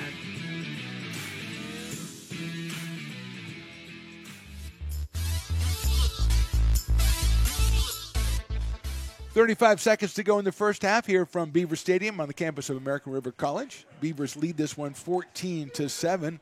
A 5-yard pass from Kenny Leith to Micaiah Stevenson. And now Andres Prieto is going to go out and do the kicking off. And Jordan, I don't think he wants a repeat of the last time he kicked off. No, I don't think he does. I think he wants to just pin them deep. But I think you don't want a touchback here. I think you want to force Fresno City to return this and kill a little more time off that clock. Well, but if you do the touchback, then you're going to start back. I mean, they're going to have one play, with 35 seconds to go. So I think the main thing is you don't want a penalty like you had last time, and then they compounded it with another penalty on the next play. That was critical to that touchdown drive. But here we sit, 14-7 Beavers, trying to go to 3-0 on the young season. Prieto puts that one right down the middle of the field. It's going to be caught at about right at the 1-yard line. Coming out to the right side. Good pressure by the Beavers special teams and dropped at about the 16-yard line. It'll be 1st and 10 from there. That was Michael Chavez on the tackle, bringing that pressure, getting down the field quick and helping pin the Rams deep. And I imagine if you're Fresno City, you're probably content with just taking a knee and running this into halftime, even with 2 timeouts left. I don't think you want to risk anything, especially with how it's gone throwing the ball today. Yeah, what you're trying to do is either get a big kickoff return right there, or else get a big running play here. When you don't want to, I don't think you want to put the ball up in the air because there's a chance that will backfire on you. But if you get a run and you break a big run for 20 or 30 yards, then you rethink it. But we have single coverage out here to the left. Trujillo in the shotgun. He turns and he's going to hand that one off, trying to get some room and grabbed there. And we have a penalty coming from the backfield might be a face mask, Jordan. Yeah, I think we are going to get a face mask. Looks like they got just a little bit of that as they're trying to wrestle him down. And this is a killer now if you're the Beavers because this is going to be 15 yards.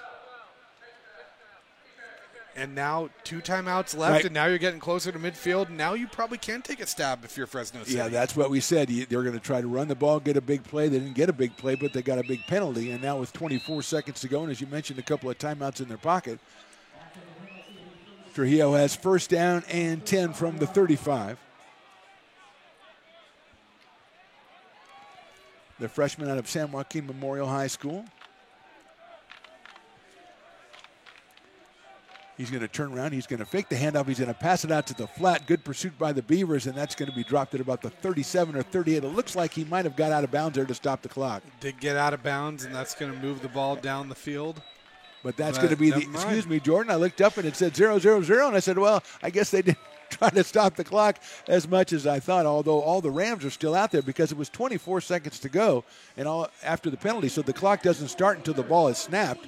And for 24 seconds to go on that play, it looks extremely odd. And the Beavers say, we don't care. We're going to go all the way into our inflatable helmet. And once you get inside your inflatable helmet, you can't be called back. Those are the rules. Yes. But, Phantom, there's also an unwritten rule that says if they decide that time wasn't off, the broadcasters have to go play defense. So I hope you have your shoulder pads ready. Good call, and that means it's halftime. And we will step away for a little halftime break. We'll be back about 5 minutes to go before the start of the second half with our halftime report. But right now the score as we go to halftime. American River 14, Fresno City 7. You're watching ARC Football, presented by the Stones Radio Networks.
Welcome to the ARC Halftime Show, presented by Taylor Builders. Welcome back to Beaver Stadium. Mark the Phantom Low, Jordan Georgeson here. We'll check in with Kenny Parker in just a second. Jordan, Beavers lead this one 14-7 and a really fun, really enjoyable first half. But I'm going to ask you, give me one impression that stuck out to you from both teams, AR and Fresno City. Well, I'll start with Fresno City. What's impressed me is their running game in this one. They've really shown that they can pound the ball at American River and they can keep the Beavers guessing, and it's really been their bread and butter as they move the ball down the field. And I look to see that they're going to run the ball a lot more in this, and they have a solid little rotation of backs too that can catch and they can run, and it really has given the Beaver defense headaches. But what's impressed me the most about the Beavers is their defense's ability to bend but not break. There have been plenty of times where Fresno City has had them backed up, and ARC has found a way to keep points off the board. They've found a way to keep them in situations where they kind of take the run option away from Fresno City. And I think that's not only been the most impressive thing about ARC to me, it's going to, in my opinion, it's the key to winning this game is they have to find a way to keep doing that. And AR now leading this one 14-7, and I think we're clear to go down to our sideline reporter. Kenny, you were talking with the Fresno City side in that second quarter. What'd you come up with? Yeah, I was able to get Coach C's comments coming off the field, and he kind of reiterated exactly what you guys are keying on.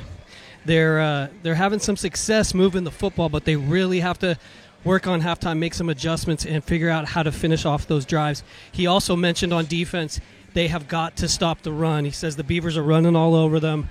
They've shown that they can do it, and they have to make some adjustments to stop that from happening. Good stuff, Kenny. We'll let you talk to Coach O when they come out. We'll come back to you when we get started in the third quarter. We'll see what the Beaver coach has to say. And Jordan, as we have 4 minutes left to go here in the halftime break, we have Kenny Leith came out, and it seemed to us in that first half that he made a perfect touch pass to Jacobs for the wheel route. He threw a nice touchdown pass to Stevenson, and I don't want to quibble, but there were 4 or 5 passes that he and the receiver just weren't on the same page. Yeah, it felt like there was some where maybe it was a little behind the receiver or just a little bit high. They were going through the hands, just seemed like the timing was off a little bit. I imagine they're probably meeting in this locker room right now working on that. But what I want to see is how Leith is going to come back. Beavers are going to get the ball to start the second half. You're coming down. You just marched the team down the field. You threw a touchdown your last time out on a good pass. How do you build off of that? If you're ARC, I think, I don't want to say it's must get points on this drive, but if you're Leith, I think you need to have a drive where you're at least kind of hitting your targets, moving the ball down the field, and finding a rhythm with this offense to really establish it for the rest of the game. Well, quickly, we have about 35 seconds to go here in the halftime show, but you mentioned the running for the Rams. What about the Beavers' run game? It seemed like they were pretty much able to go where they wanted with that quartet of backs. Yeah, I think the Beavers' run game's been very good in this one. The biggest hindering to the run game for the Beavers has been themselves because a lot of times these big runs are getting called back by penalties. But if they can clean it up, the run game is there. And if ARC can run the ball and throw it through the air, Fresno's going to have a tough time slowing them down the second half. There's your ARC halftime show brought to you by Taylor Builders. We're back with just a couple of minutes with the second half. Our score, ARC 14, Fresno City 7. You're watching ARC football presented by the Stones Radio Networks. Here at Super Taco, we specialize in authentic Mexican food. One of the reasons we are different from other places is that we make everything from scratch. You get a great value when you come here, large portions and quality food. Our most popular dishes are many different kind of tacos. We have giant burritos, different kinds of enchiladas, and the fajita. If you're ready for real Mexican food, stop in at a Super Taco. We'd love to see you. Lincoln Potters Baseball. Placer County's best-kept secret is back for another exciting summer at historic McBean Stadium. 33 action-packed home games loaded with fun for the whole family. Local beer, wine, and eats. Fireworks, giveaways, theme nights, kids zone, and more. Come join in the fun and enjoy small-town baseball with Major League Entertainment. Tickets on sale now at LincolnPotters.com. Lincoln Potters Baseball. Come on out and join in the fun.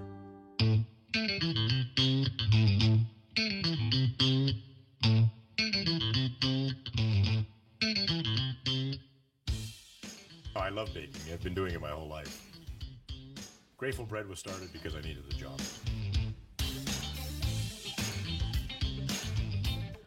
Personally, the most rewarding part is about eating it. It always used to seem like bread was just an afterthought. and which was always kind of disappointing. But now, as not only foodies and people eating, they're expecting better quality, and people notice it, they can see it.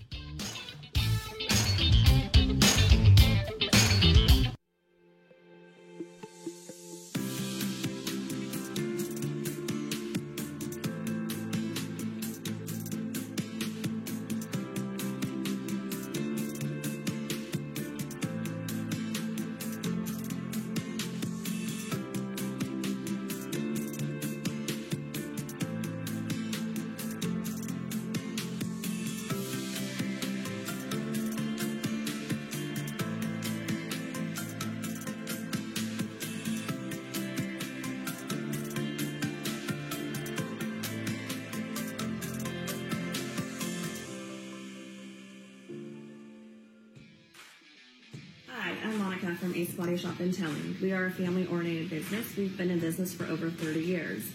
We are located downtown Lincoln at 333 Lincoln Boulevard in Lincoln, California. We do automotive repair and 24-hour towing. Our phone number is 916-645-2859, or you can find us on the web.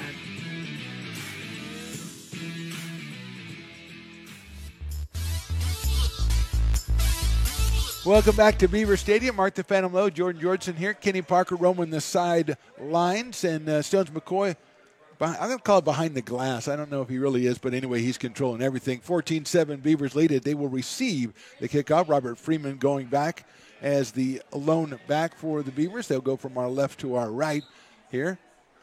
They lead it 14-7. Johnny Enriquez doing the kicking duties for Fresno City College. The Rams come in here at 1-1. Beavers are 2-0.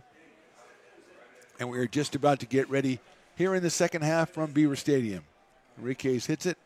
That is a good-looking kick. It's going to take Freeman about 2 yards deep in the end zone, and he's going to sit in the end zone. You wonder, Jordan, if he got talked to the last time he brought one out, and they told him, no, if it goes more than a step in, you got to sit down. I think he might have, and that was, although he did field that a little awkwardly, and I wonder if he kind of dropped to the knee because he couldn't get the plant that he wanted. Yeah. But either way, I don't think he was getting out to that touchback line if he takes that ball out. First and 10 from the 25-yard line. Kenny Leith coming out. He has a touchdown pass in this one to Micaiah Stevenson in the first half.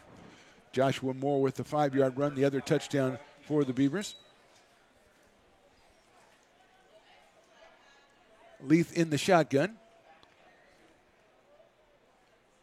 Looks like Jacobs behind him. He turns around. He's going to hand that off on the right side, cutting it back to about the 28 to the 29-yard line, a gain of 3. And Jordan, let's go down to Kenny Parker, who just spent a couple minutes with Coach O. Kenny? I guess the minutes he spent with Coach O didn't go well, so he didn't want to talk about him. I always got along well with Coach O, Jordan. So second down, and looks like we got about 7 yards to go. Just a 3-yard gain for the Beavers. Leith is in the shotgun. He's got two backs, one to each side.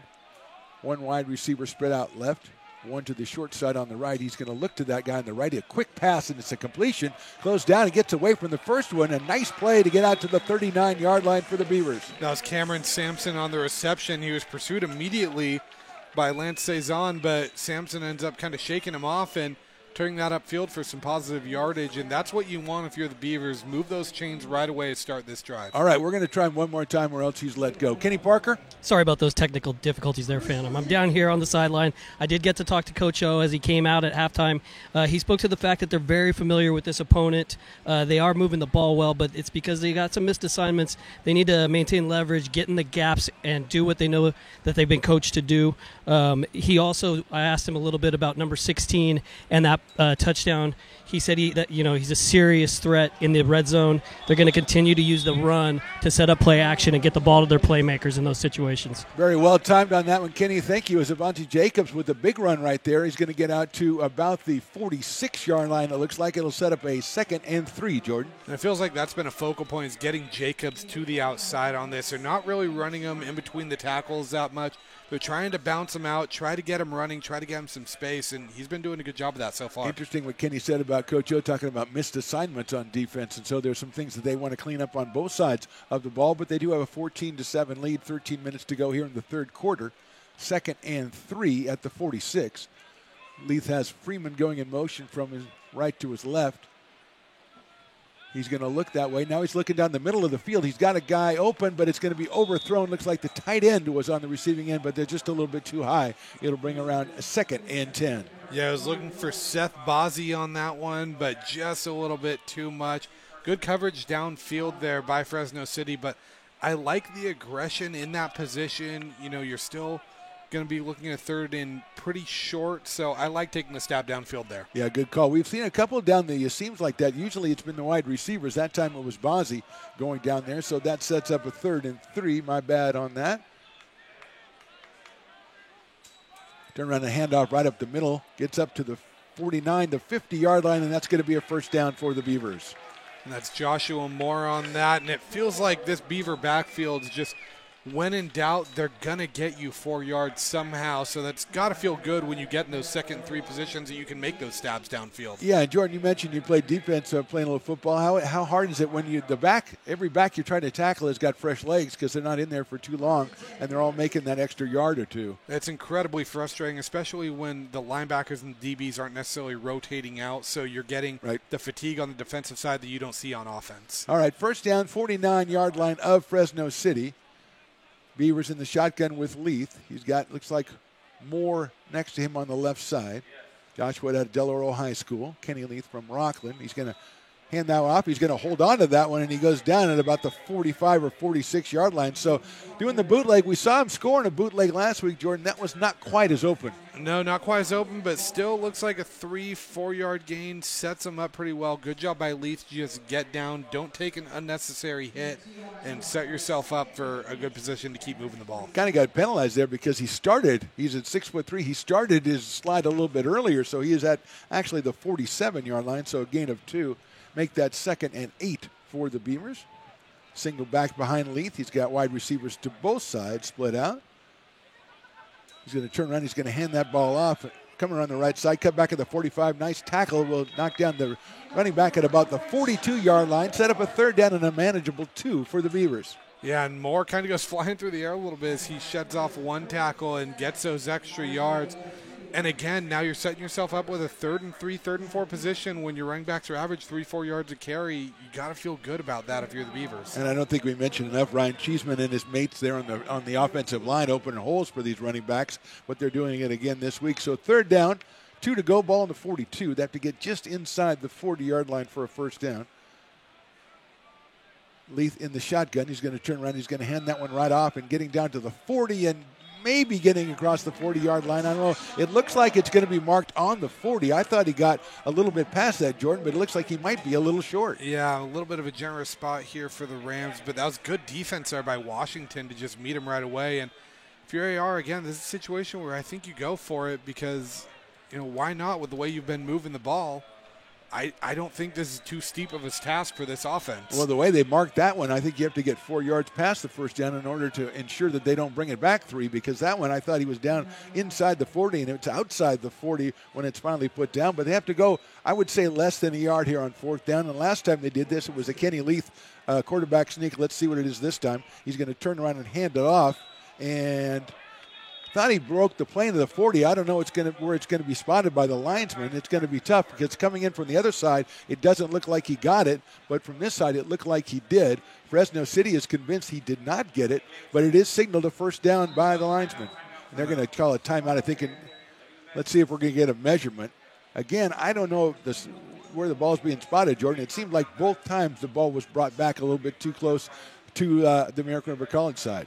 Yeah, and I still think when we measure this one, I feel like the nose of that football is going to still be just past. But, Phantom, I want to bring up the idea that I've had is when both sides are pointing that the ball is theirs in a situation like this, I think you need to make both, like, let's say starting center and middle linebacker, rock, paper, scissors. Whoever wins gets first down. I would say that what I would do is the side that it turns out to be wrong gets some sort of penalty. So I like that, too. Here we go. Let's see. We're going to get a good camera work here by Stones Radio Networks. And now they're still going both ways. It looks like it's going to be first down for the Beavers. That might have been I have never seen a measurement that close that after it's measured and they're done measuring, still both teams think it's theirs.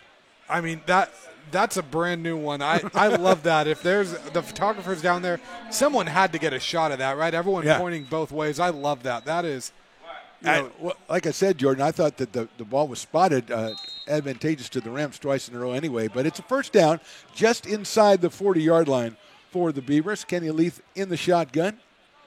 9:45 to go, third quarter. Freeman is in motion going out way to the left side, two split wide to the left now, nobody out to the right. It's going to be a handoff straight up the middle. A nice move by, looks like Jacobs. He's going to get himself down to the 36 on just a nice little jitterbug move there to the 39. And it looks like that Fresno State defense is wising up a little bit. They're bringing these DBs in when Jacobs is in to try to take away that outside edge, but that's where you got to be careful, because if you're cheating in like that, it's going to open up some of these receivers on the outside, and Leith has the arm to hit him. And we talked about that when Fresno City has the ball, how they were using that pass to set up their run, and Beavers doing the same. And it's going to be a second down and about 6. Jacobs, the running back out of Oak Ridge High School. Strong side, left side is the formation for the Beavers. Turn around, there's a handoff. It's going to be to Jacobs. He's behind that line, but well closed down by the Rams. Might have got inside the 35, but just barely. It'll bring up a 3rd and 5. And I believe that was number 92 for Fresno getting that tackle. Looks like Alex Aldana out of Mendota High School. 6'1", 270-pound freshman defensive end. So 3rd down and 5. 8:30 to go in this third quarter. Beavers leading it by 7. They've had the ball, got the ball to start this half. This is one of the situations, if you're the Beavers now, 3rd down, you've done well converting so far. You got to convert here. Trips to the right for Kenny Leith. Running back to his left is Jacobs, I believe. Kenny's going to look right. He's going to hit a slant route, and it looks like it would be enough for a first down if it's a completion. It is a completion right on the first down marker, and that will be a first down for the Beavers. That was Zoltan Holme out of Fairbanks, Alaska. 6'3", 230-pound sophomore tight end for the Beavers. And finally, Leith has that connection with his tight ends that's been missing in that first half. Yeah, 4th reception of the season for Holme. He was 3 for 38 coming in. That's a big with the tight end, it's not always yardage, though, Jordan. It's how many first downs do you get on your catches, and Zoltan got one there. So first down just inside the 30-yard line. 7:35 to go, third quarter. See if the Beavers try to start off with the run, which is what they've done the last couple of times. Turn around, handoff. It's Jacobs trying the left side. He cuts back in. Well defended by the Rams, and he's not going to get inside the 30. An excellent play by the Rams. He'll set up a 2nd and 10. That was Mateo Reyes laying the wood there, coming up and really slowing down Jacobs. It feels like the Rams have kind of slowed him down the last couple times he's carried the ball, and looks like Moore's coming back in, so maybe a change of pace now for the Beavers. Right. Well, it seems like the Rams have done a great job with penetration on the defensive line there, and as you mentioned, they changed their look when Jacobs was the running back, and now with Joshua Moore, let's see if that changes everything. We'll call it a 2nd and just a little over 10. How about 11? On the 30-yard line of the Rams. Beavers going from our left to our right. Leith is coming back to pass. He's under pressure, but he's got to open the flat. He's got to the 30, to the 25, to the 20, down to the 15, tries to hurdle him, loses the ball, and it's covered by, it looks like the Rams have covered it. And a disaster for the Beavers. Moore's trying to make a play and ends up losing it. Trey Carr's the one that falls on that ball, freshman out of Clovis West High School. And again, another situation, if you're the Beavers, you're in scoring position, you end up empty-handed. Yeah, tremendous looking play, too, because the ball went out to the flats. Nobody out there, just trying to get that extra yard. Kind of like when we had the penalty earlier, just trying to make that extra block, just trying to get the extra yard. And once he went airborne, to give credit to the Rams, they knocked it loose and covered it. It was rolling around. They do have the ball at the 9-yard line, so the Beavers have to look at this defensively-wise as an opportunity to go ahead and pin them down here with 6:33 to go in this third quarter. Trujillo comes out, the freshman out of San Joaquin Memorial High School. 4 touchdowns through the air. Got his 5th today. He has that one. He's going to go ahead and throw from the 5-yard line. He's got a guy in the flat. It's caught, and it's going to be a first down for the Rams on the 22-yard line. Looks like that's Veltre Jefferson, who's listed actually as a linebacker on the roster. 6'4", 250-pound freshman out of Edison High School. Wow.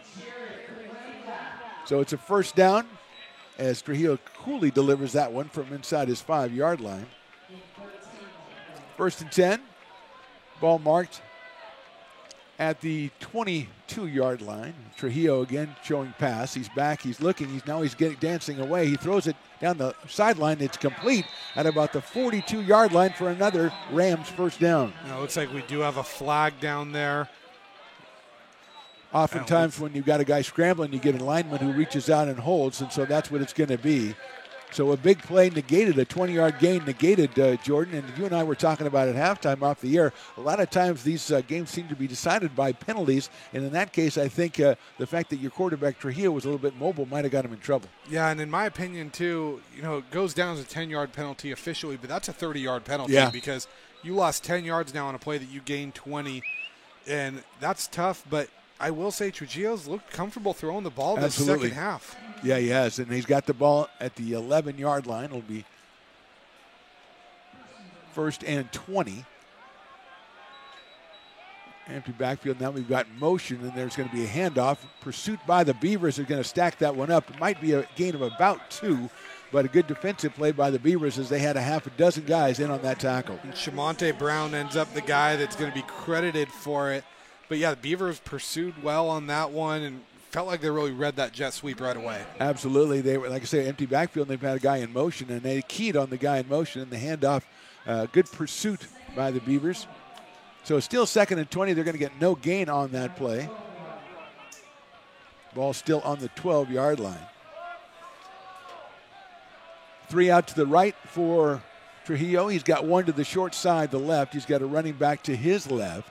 Beavers showing some pressure up the middle. Now they back off. Trujillo is back to pass. He's looking to the right side. He's got a guy open short, and he gets away from the first tackler, cuts it back inside, gets away from another one, gets almost back up to the original line of scrimmage. So, Jordan, looking at maybe a 3rd down and 11 here. Yeah, and that's A on there. And, we'll see how Fresno City handles this one because they've thrown the ball a lot more effectively here, and how are the Beavers going to respond to that? What defense do you throw at them to maybe slow this down? Yeah, it looks like it is a 3rd and about 11 or 12. And, again, that was a situation where you figure the Beavers played a little soft on the coverage on that one at 2nd and 20. So here we go with 3rd down and 12 yards to go.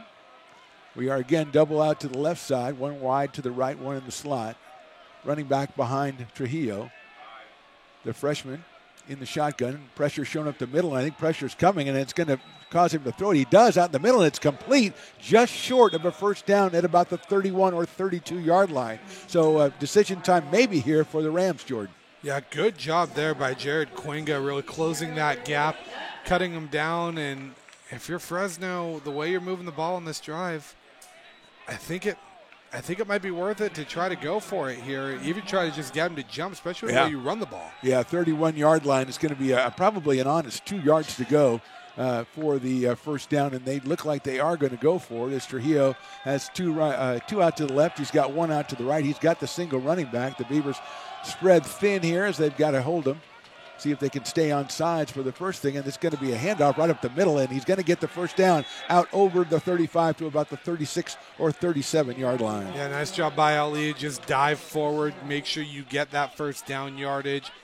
Don't really leave them hitting that hole high and letting ARC stand you up. And that's a situation where you just look at your big guys up front and go, I'm just going to put this on your back, and Ali, he had found himself the hole, but it gives the credit to the offensive line of the Rams who got into the backfield of the Beavers. So first down, it's at the 36. 1st and 10, 2:45 to go third quarter, and we're going to have whistles and whistles and more whistles, which is usually not good if you're on offense with the whistles and whistles. And we're going to have a false start on the Rams offensive line. So it'll be a 1st and 15 now for Fresno City. And that one hurts. You can't put yourself behind the sticks to start a drive, especially when you finally start moving the ball. Yeah, you've got a couple of patterns that have worked well for you, and the Trujillo's delivered the ball well. Beavers, for the most part, have brought the receiver down at the point of contact, but were a couple of broken tackles in the drive so far. 2:30 to go here, third quarter. Beavers still lead it by 7. Trujillo in the shotgun, showing pressure, now backing off are the Beavers. Good protection. He rolls to his right. He is under pressure. He throws it down the sidelines, and it looks like the Beavers almost came up with it and did not, so it'll be incomplete and set up a third down. That was Ken Tilford, of course, the team's leader in almost interceptions. Yeah, and or brought back for touchdowns when it was an interception. So I guess that's an almost interception. So, he might be leading the nation in that category. Might be leading the nation. I mentioned that to Coach O and told him that was our unofficial designation. He had a chuckle out of that, so I think he liked that. And it sets up a big play here, 2nd and 15. I think if you're Fresno City, you don't need all these yards back right now, but you need at least 6, 7, something to put you in decent position. Yeah, it looked like Trujillo was trying to strike for big yardage on first down. Let's see if he changes his focus on second. He's got 2 left and 2 right and 1 with him. He's going to go back. He's going to look down the middle of the crossing route. He's got the receiver open at the 35 out to the 36 and got maybe over the 40-yard line before he's pushed out of bounds. Going to leave about a 3rd down and 7, Jordan, which is exactly what he needed to do. Yeah, that was a huge one. If you're AR, again, like you said, a little bit of soft coverage. Just make sure you don't get to that first down marker. And now if you're Fresno, you got to keep the chains moving here. Exactly. You got on the 40-yard line, you've got to get to the 47. So let's make that 46. So a 3rd and 6, another big play on this drive as the third quarter seems to have gone by quite quickly as we have 2:10 as the receiver went out of bounds to stop the clock there. Beaver setting in for a 3rd down and 6, 3 to the right, and here comes Trujillo, and he's going to have pressure on the right side. He's got a guy open at the midfield. Completion comes back across field, cutting the grain to the 40. So pressure by the Beavers, Jordan, but not in time, and a big completion for Alec Trujillo. Yeah, big reception, too, there by Garrison, who showed kind of his quick, shifty moves and able to turn that into a few more yards. And now if you're the Beavers, I know we said 3rd downs are so huge on offense. Defense, they've been biting you a little bit, too. You got to find a way to get off the field here. This defense is tired. It's hot out there, and they've been out there for a while. Gain of 20 there on the pass to Garrison, who was the leading receiver with 12 receptions coming in. He's out of Coronado, Nevada. So first down, and there's a pitch to the left side to the running back. He's got a little bit of room, but cut down, and he breaks a tackle and gets down to about the 32 or 33-yard line, a gain of 7, 2nd and 3 coming up. That was Michael Runnels on that 5'8", 175-pound freshman from Buchanan. Looked like he wasn't really looking for the toss at first, and it felt like that, you kind of clench a little bit like that's going to be a disaster, but he finds it, ends up turning it into a positive gain. And give him credit, a new look on offense, really bad, deep into the third quarter. That was a play we hadn't seen before, and he had a little bit of room out to the left side and picked up a nice gain of 7. Sets up 2nd and 3 here with a minute to go in the quarter. They turn around and hand straight up the middle, but that's well defended by the Beavers, and they're going to drop him back for maybe a yard loss and set up a 3rd down at the 35. It looks like that was Malachi Red that provided the initial pressure, and Garrett Risley that ended up making the tackle on that. He's celebrating a little bit, and a little bit of a broken play there, but if you're Fresno City, it didn't bite you too hard, and you still have a manageable situation on 3rd. Yeah, then a guy in motion, they faked it to him. Remember, they handed to the guy in motion a little bit earlier, and they tried to do a handoff off of that, but it's well defended. But Jordan, again, you'd think that with the 3rd and 5 here on the Beaver 35, this is 4-down territory for Fresno City as Trujillo in the shotgun again. To the right, to the short side, the left, and a running back next to him. He's going to go straight back. He's going to look to the right side. He's going to throw it down the seam, and he's going to be intercepted by the Beavers at the 10. Comes back to the 15, to the 20, 25, 30, 35, 40. Still going at the 50. He's got a entourage on the left side, and he's tripped up finally at the 32-yard line. And let's make sure there's no flags, and there are no flags. Jordan, a huge play for the Beavers. Slade Wilson maybe making the play of the game so far for ARC. I think they're feeling a little down on themselves after the fumble from Moore. They need a pick-me-up, and Wilson provides it. Not only that, the big return flips field position. It almost feels like no harm, no foul from the previous turnover. Yeah, I think we've got about a 70-yard return there as he got the ball about the 10 and brought it back. I'm waiting to see where they officially mark it. And it looks like about the 32-yard line. So that would be about a 58-yard return by Wilson. And what a play, just what the doctor ordered, Jordan, if you're American River College. And here's Kenny Lethan. Let's see if they try to capitalize on a quick strike here on first down. Feels like a huge play by Josiah Aon, too, to chase him down and save that from being a pick six. Absolutely. Didn't give up on the play. 1st and 10. From the 31, 32, it's going to be a fake handoff, and Leith has it. He's got a guy breaking into the corner, and it was Freeman going out there in good defense, really. They were kind of holding on to each other, Jordan. I think it was right. There was a no call on that one. Will bring up second down. Yeah, I agree. I appreciate no call on that. Don't penalize a defender for playing defense the same way the guy's going up against you. And I like ARC's aggressiveness right there, taking the stab. You have the momentum. You just flip the field. Why not take a shot at the end zone? Absolutely. You'd think that the way they run those routes, they get a little more separation, but that was well defended by the Rams defensive backs. And so with 10 seconds to go in this third quarter, as we catch our breath after the interception and return, it's second down and 10 yards to go for the Beavers. Leith in the shotgun, got one to his left. I believe that's Jacobs. He's got two wide receivers to the right. He's going to get a quick hit out here to number 7, but well defended. He gets away from the first guy. Well defended again by the Rams. He gets down to about the 27-yard line, but that was a quick shot out there for the Beavers, and they gained him about 3 or 4. Yeah, good job by Thorne Charles right there, just fighting to get some of those extra yards and, not going down at that line of scrimmage. And, again, we keep saying these third and medium situations. Right. It's a testament to how hard these guys are running the ball. Good play by the Beavers. That is the end of the third quarter. 15 minutes to go here from Beaver Stadium. Our score, American River College 14, Fresno City 7. You're watching ARC Football presented by the Stones Radio Networks. Here at Super Taco, we specialize in authentic Mexican food. One of the reasons we are different from other places is that we make everything from scratch. You get a great value when you come here, large portions and quality food.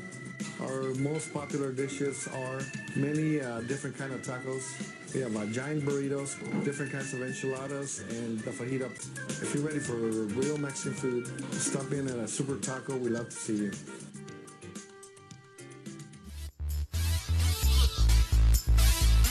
Back out here at Beaver Stadium, just about to start the fourth quarter. No better way to start the fourth quarter than talk to the birthday boy, Kenny Parker. What do you got for us, sideline reporter? Yeah, it was just really impressive after that last turnover by the offenses. Players coming off the field, entire team basically encircled him, telling him it was okay. Defense telling him, we got your back, we'll get it back.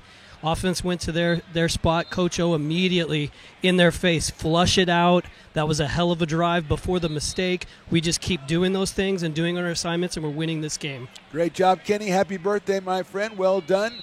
And it is starting the fourth quarter here. Beavers third down on the 28-yard line. Let's call it 3rd and 6 for the Beavers. Leith in the shotgun. Motion from right to left in the formation. Kenny's going to turn. He's going to hand it off on the run up the middle, and there goes the pile all the way down. And Jordan, I think they got it on the straight-ahead run. Yeah, Casey Riley coming in the power back on 3rd and medium. Maybe something you didn't quite expect. Looks like it's going to be close, but I think Stones McCoy says it's a first down, but let's see. Let's see. They're going to move. Now, I was going to ask you with Riley. Now, Jerome Bettis is the bus. Can Casey Riley be the minibus? I like that. I think the so? minibus is a good one. I think the minibus is a good one. I mean, maybe it's a throwback to the 60s, but we've got a first down here as Stones is gesticulating frantically, desperate to get a microphone, but I'm not giving him one. First down for the Beavers on an excellent play by the offensive line. Again, Jordan, clear the way for that first down run. Ball marked at about the 21-yard line. Taking all the time he can, and then taking a little bit too much time. And you don't want to do that, as we said, Jordan. You don't want to start off. We're going to get a timeout here, a quick timeout here. So we are 14-16 left in this ball game. Beavers have the ball. First down on the 21. We will take a break. It is American River 14, Fresno City 7. You're watching ARC Football presented by the Stones Radio Networks. Lincoln Potters Baseball. Placer County's best-kept secret is back for another exciting summer at historic McBean Stadium. 33 action-packed home games loaded with fun for the whole family. Local beer, wine, and eats. Fireworks, giveaways, theme nights, kids zone, and more. Come join in the fun and enjoy small-town baseball with Major League Entertainment. Tickets on sale now at LincolnPotters.com. Lincoln Potters Baseball. Come on out and join in the fun. 14-16 to go in this one. Beavers with the 14-7 lead. And Jordan, we've said it a couple of times. There's way too much action in this game for it to be 14-7. Yeah, this is probably the lowest scoring, most exciting game I've seen in a long time. It feels like this could be a 28-21 game right now, but both defenses doing their job when it counts. Yeah, both teams huge offensive drive stopped by turnovers, a fumble by the Beavers, interception against the Rams. So here we go, first down at the 21. Single back behind Kenny Leith. He's got Charles in motion, coming in tight to the formation on the left side. He's going to turn around. He's going to hand that ball off to Riley up the middle. He's going to pick and choose his way to get to about the 18 or 19-yard line, Jordan. Yeah, and I think right now the big thing, if you're the Beavers, you're in scoring range. I think you want to just protect the ball. You can get it. You can settle for 3 here. The biggest thing is the amount of time you take off the clock before you score. Perfect for short trips, the minibus. That's what I say. That's where I go. That's what's happening here. Second down. Yeah, you want to get, like I say, you want to get points of some sort for sure, and you want to take as much time off the clock before you get those points if you're the Beavers and Coach O, trying to go to 3-0 on the season. So Leith in the shotgun. He's going to turn. He's going to hand it off again. And going right back up the middle is Riley. The minibus is going to get to about the 16 until it takes, I'm going to say, 2/3 of the Rams team to bring him down. Yeah, it's a lot to bring down Casey Riley. It's not an easy task. And, you know, this feels like one of those situations where they have a lot of speed on the outside. You can't help but wonder if they're maybe trying to get Fresno to cheat on something with Riley in there. Yeah. Another thing to note, too, is we've seen Riley catch a few passes out of the backfield. Absolutely. And line up as a tight end, so he's a receiving threat himself. And you've got Stevenson back in the game now, too. And, of course, they're going to remember the fade pass that he caught for the touchdown. And so that's going to take some attention. He's a one-on-one over here on the left side. So third down, 6 yards to go. And now a 2 on the left side is Leith back. He's looking left. He's going to put it into the corner of the end zone. Stevenson is open. Touchdown. ARC strikes for 6, and that will make it 20-7. That was a great play call there. It looked like they brought Freeman in motion, and that bumped out the corner that was on Stevenson, making Trey Carr have to get him, and it left Stevenson the ability to run a very crisp route and create separation and make it an easy 6 for him. Yeah, we've talked about it before, Jordan. 6'4", 180 pounds, and he's got basically that whole side to himself. That's a real tough cover for anybody, much less a guy about 5'10". So here's Logan McCreary. He will go for the extra point to try to make it 21-7. And we've got motion on the defensive line. McCreary kicks it through perfectly. And there might have been a penalty, but if there is, I think it will be declined by the Beavers. And it is, and the kick is in, and it is good. So the Beavers, with 12:38 to go, punch one through after the big turnover, the big interception return. And with 12:38 to go, they lead this one. Beavers 21, Rams 7. You're watching ARC Football, presented by the Stones Radio Networks.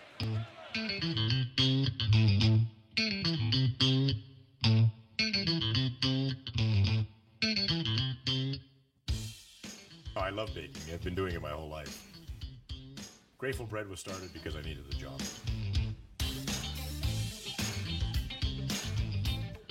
Personally, the most rewarding part is about eating it. It always used to seem like bread was just an afterthought, and which was always kind of disappointing. But now, as not only people, foodies and people eating, they're expecting better quality, and people notice it, they can see it.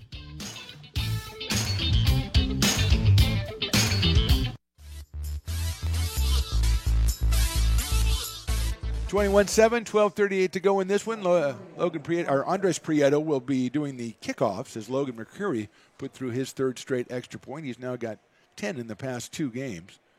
And here's Prieto from the 35. That one's a line drive on the ground. It's going to be fielded. Now it goes through the legs of the Rams receiver and into the through the end zone for the touchback. So kind of different look from Andres Prieto, but it was just as effective. Yeah, a little bit of an awkward bounce there. And, you know, that's one of those ones that gets a whole crowd on both sides gasping because you see the ball bounce in a weird way, and on a kickoff, you're starting to think those guys are flying down the field. Maybe something weird's going to happen here. Well, I mean, if that kicks up a little bit and hits that the returner, that's a really tough pickup. So that would have been a trouble for the Rams. But they have the ball, 1st and 10 on the 25. Alec Trujillo is their quarterback. He is a freshman out of San Joaquin Memorial. He's got 3 wide receivers out the right, and now he's got a little bit of a time crunch because 12 minutes is a long time, but he is down by 2 scores. The big interception by Wilson, stopped the first drive, and there's a handoff going to the left side is Gaines Smith. He is hit and going to be dropped at about the 30-yard line, so a nice gain on first down, 5 yards. Yeah, it feels like Gaines Smith is a name we haven't really called that much here in this second half, so refreshing if you're a Fresno fan to see him get the ball a little bit more, and you got to wonder if he's going to be more of a focal point on this drive. Yeah, we were both impressed by the running game of the Rams in the first half with Asuega and Gaines Smith, and Ali as well. So second down, call it 5 yards to go, just over the 30-yard line. They have to get to the 35. We're under 12 minutes to go in this one. Beavers trying to go to 3-0. Rams came in at 1-1. There's a low snap picked up by Trujillo. He's got a guy open, but good closure by the defense. I believe they're going to give him enough for a first down. Yeah, and that was good closure by Desmond Hatfield. Rushed in. He really just got in there and made sure to limit that damage. There was a lot of room to move for the receiver on that play. So good job by him to make sure that didn't turn into a big play. Yeah, they've had a couple where they have some good yards after catch for the Rams, and so a nice play by the Beavers on that one. First down at the 35-yard line. Trujillo has trips out to the right. He's also got one split out to the left. The Beavers defensively in the middle of the field trying to figure their assignments out. Back to pass looking right, and now he's going to dodge the ongoing lineman. Good play by the Beavers. That one's thrown away, but there was a receiver in the area, so it will be just a incomplete pass and bring up 2nd and 10. That was Cole Gustafson providing the pressure there. Now, Phantom, we got to ask, who's the best athlete in the Gustafson family? Because his older brother plays minor league baseball. Another older brother played college basketball. Now he's out here at ARC football. I say that if we can call Cole's name for 3 or 4 tackles a game or pressures, I think we make it Cole. We have that right. I think that's fair. That works for me. A play like that's going to put him right at the top of the family rankings. 11-17 to go in this one. Second down and 10 yards to go. And it's a fake handoff, a quick hitter that time. And that one, another well-done job by the Beavers on the left side. Jordan got away from the first guy, but the second guy came in a gain of 2 or 3. Yeah, decent little block there by, looks like Gavin Nelson to turn that into a positive gain, because it looked like it was going to be stopped at the line of scrimmage or behind, but that block was just enough to get a positive gain out of that play. And if you're the Beavers, Jordan, I mean, you like it when they throw the real quick passes because your pursuit has been very good all game long. You don't want them to try to go deep and maybe get a crossing route or something and really sting you. So here we go, third down, 8 yards to go. We're sitting at right about the 37-yard line. Trujillo in the shotgun, and now we've got some whistles, and we might get a timeout. Yes, we will. It'll be a timeout attributed to the Beavers. So, 10:34 to go in this one. Our score, American River College 21, Fresno City College 7. You're watching ARC Football, presented by the Stones Radio Networks.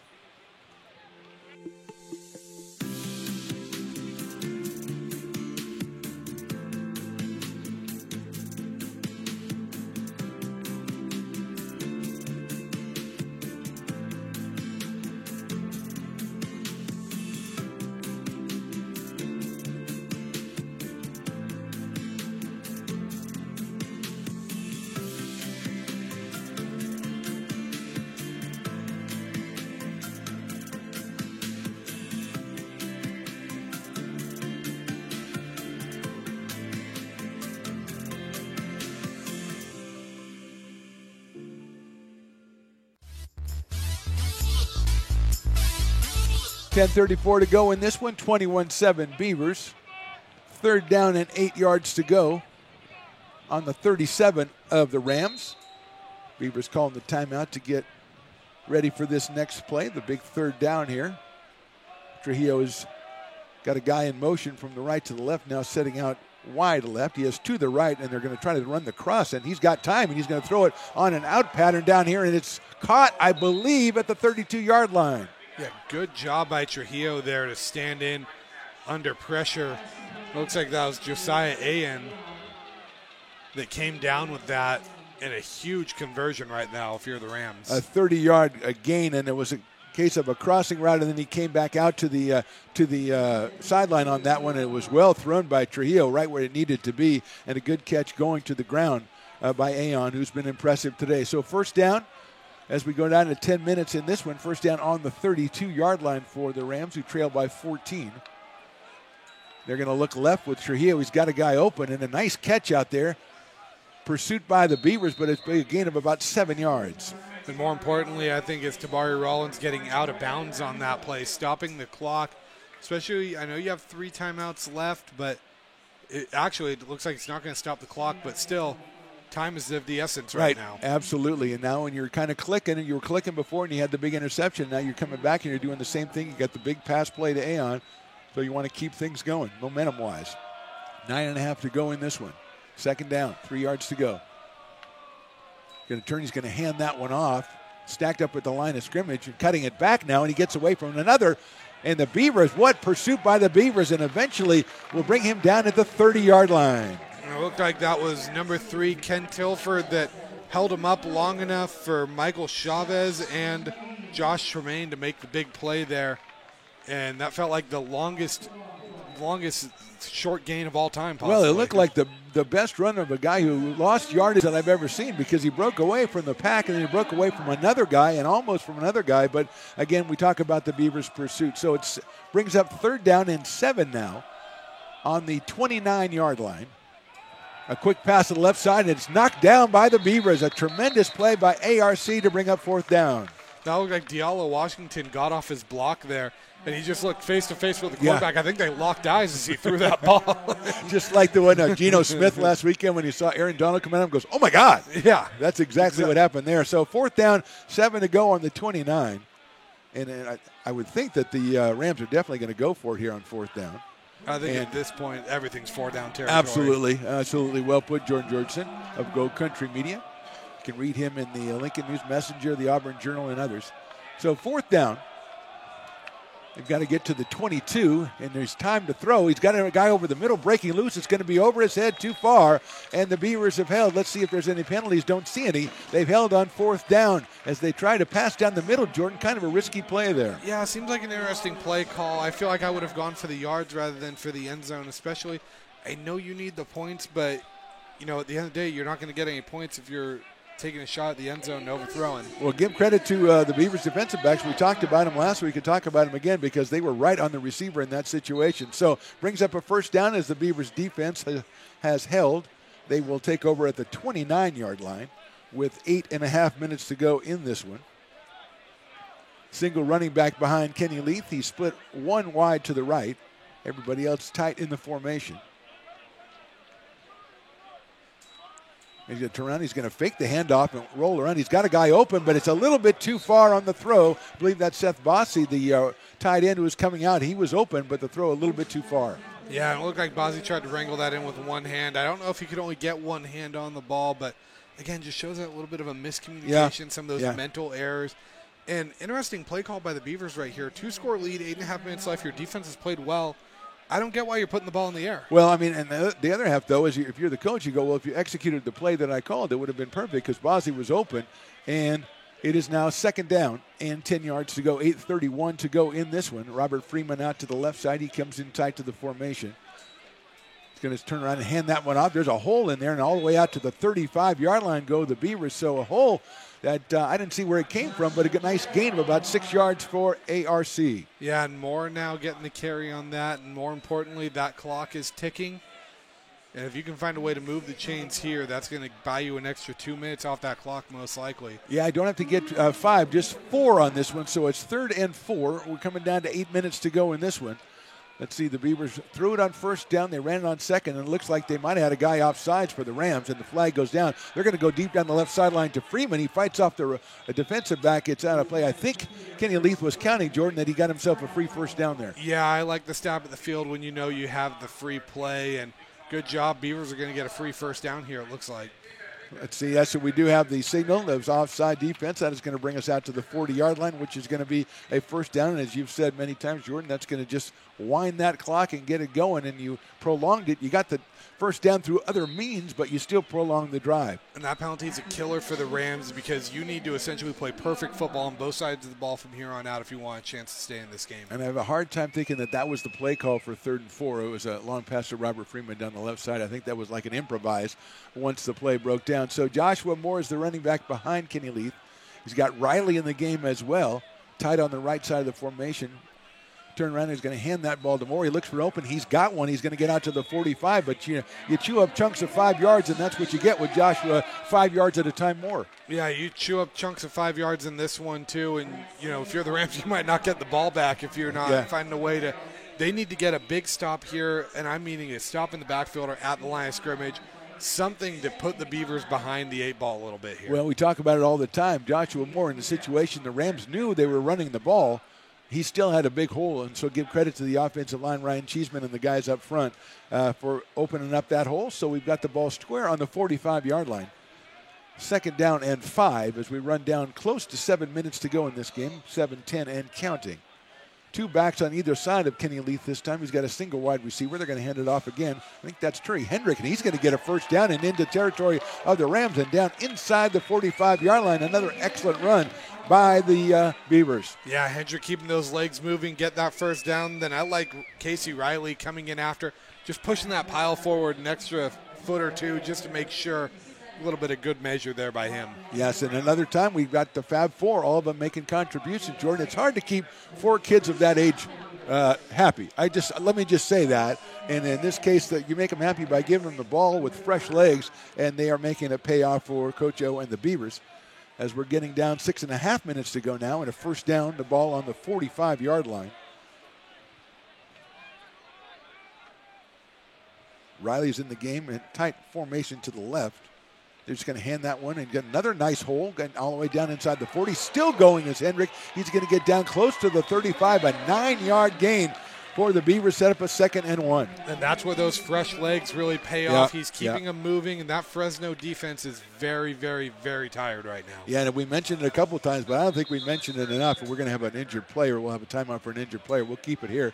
The offensive line for the Beavers, and it seems like they've got stronger as the game's got longer, and they're just opening holes in situations where the Rams know they have to run the ball. Yeah, this is one of those games where, still a UFC reference, you're kind of, in a way, pounding your opponent into submission right now and just imposing your will on this game and putting the exclamation point and the final stamp on it. I think when the Rams, obviously this game is far from over, 6 minutes to go, but I think Kenny Parker brought it up. He talked to the coach at halftime. They had things going, but they couldn't finish things, and they had them going. And obviously, the interception was the big one, but they had a couple more drives in the first half they weren't able to finish out, and they're going to look back at those. And I think, like we said, they should have had more points in this one. Yeah, I agree. This is going to be one of those games where even depending what the final score is, it could be a comfortable win, but it's not necessarily going to feel like a comfortable win not at all, because of the points you left off the board. Yeah, exactly. And it's not going to be a comfortable win, assuming for the Beavers to get it, because there were things that, and we heard Kenny reporting about missed assignments and everything for the Beavers. Looks like that's Quentin Johnson that's down on the field. He's jumping up again as soon as got a little bit of attention from the training staff for the Rams. And whatever they're doing it right, because he is walking off the field.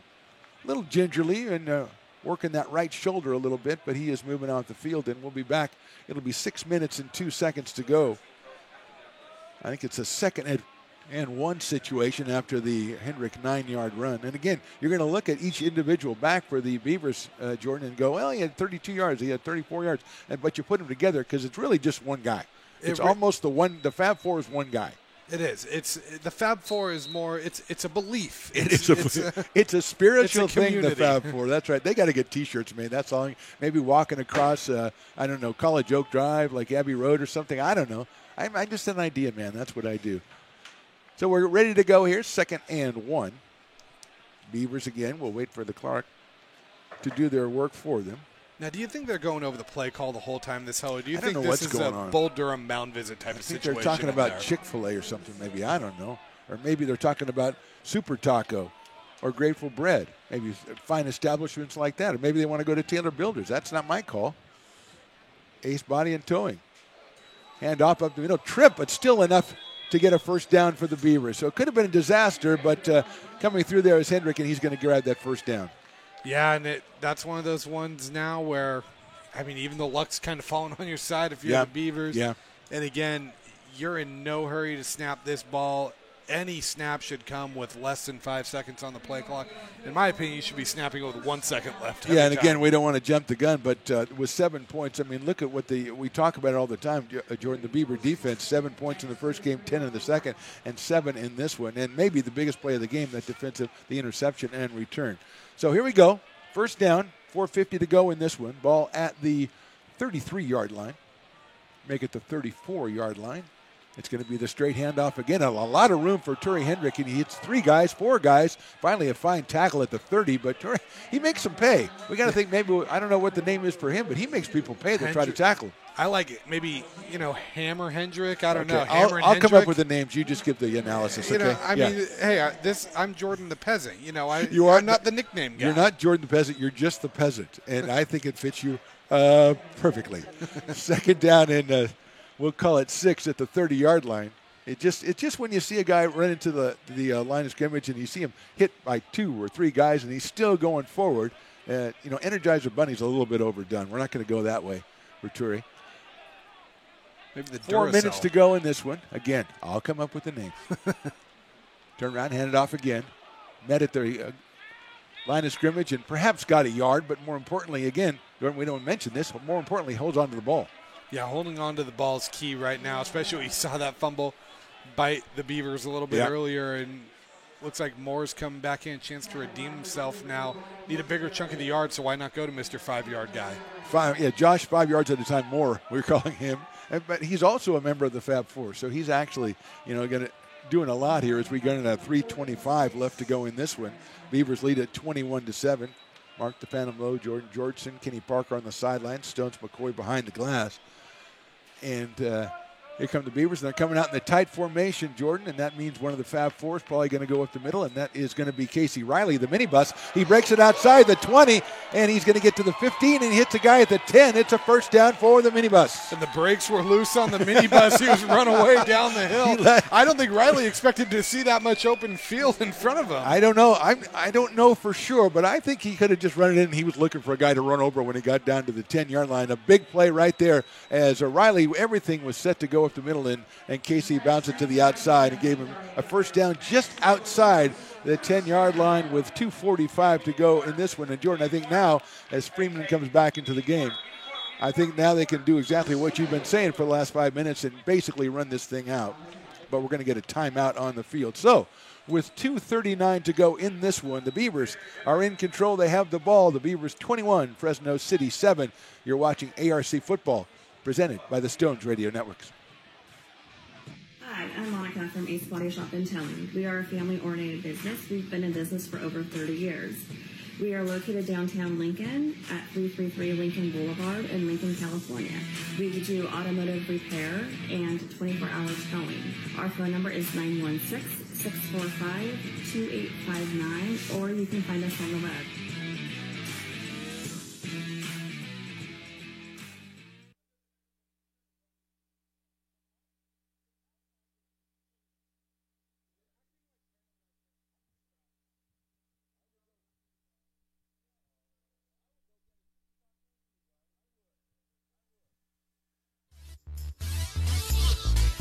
Had an injured player for the Rams, but everything seems to be okay as they are moving off the field on that side. 2:39 to go in this one.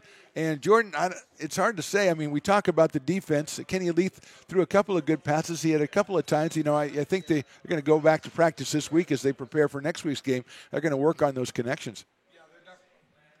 Yeah, they're definitely going to work on the connections of the passing game. It feels like the timing's just been a little bit off, and I don't necessarily know. It's always hard to judge if the quarterback's fault, the receiver's fault, because you don't know if maybe the cut's coming a little too early and the receiver's not where Leith thinks he's going to be, or maybe Leith is holding on to it a little bit too long. You got to think they're going to hone in on it, and they're going to have to hone in on it with the opponent they have next week. Yeah, you don't want to place blame, but you just say the connection is off, and that puts the onus on both of them to try to work on that connection and make those plays. There were a couple of open throws that were not made, but that's going to happen in any football game, and the Beavers have made enough plays, especially Micaiah Stevenson has been fantastic with a couple of touchdowns in this one. So Beavers coming up to the ball just outside the 10-yard line. First and 10, 2:39 to go. Just the single back behind Kenny Leith is in the shotgun. He's going to turn. He's going to hand it off up the middle and well defended by the Rams, but still bouncing ahead and picking up maybe 2 yards for Hendrick on that one, setting up a 2nd and goal. And Hendrick again lowering the shoulder. It looks like we're going to get another Fresno timeout, which is expected at this point in the game. Yeah, I mean, it's early in the season, so they're going to go ahead and try to play this one out. And every situation you run into in the first couple of games, any game before you get to league play is basically practice for league play, so you want to get yourself in as many situations as you can. So just one timeout for Fresno left in this one so they can stop the clock one more time. The Beavers have just got to be in a situation where, this is going to feel pretty good, Jordan, because you're in a fight. And we thought so coming in. I talked to Coach O on Thursday, and we talked about Fresno maybe being a step above, especially offensively, the first 2 teams that they played. And the Beavers, this is a 21-7 game, but this is a tough matchup, and this was a tough game for ARC. Yeah, nothing was given to them in this game. It was all earned, and it certainly wasn't the type of game we saw last week when they took on Laney. But I think the bigger thing in this, too, is if you're the Beavers, you don't want to say it's a trap game because you're still playing a top 20 team in the state of California. Absolutely. But with the opponent you have next week, it is possible you could get caught looking ahead to San Mateo. So kudos to them for coming in here and what looks like taking care of business. So just 2:33 to go in this one. We line it up, 2nd down and goal from the 8-yard line, and that is a handoff to Hendrick, and that one's going to be closed down by the Rams as they get him in the backfield. And 4 or 5 of them are enough to take down our guy, Torrey Hendrick, and it will be 3rd down, and the last timeout for Fresno City will be taken here with 2:26 to go in this one. It looks like he was met by Christian Smith and Rocky Kuntz in the backfield there.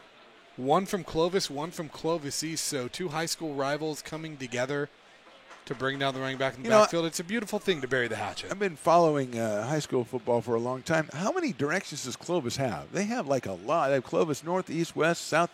Maybe not south, but they got all like the rest southwest of them. And northwest. Yes, I think they do. They're like airlines. Do they just have their own leagues, just the Clovis League, and then just have West play East and North play South this week, and then Southwest play Northeast next week? I think so. I like that. I mean, it's an interesting situation. It is interesting.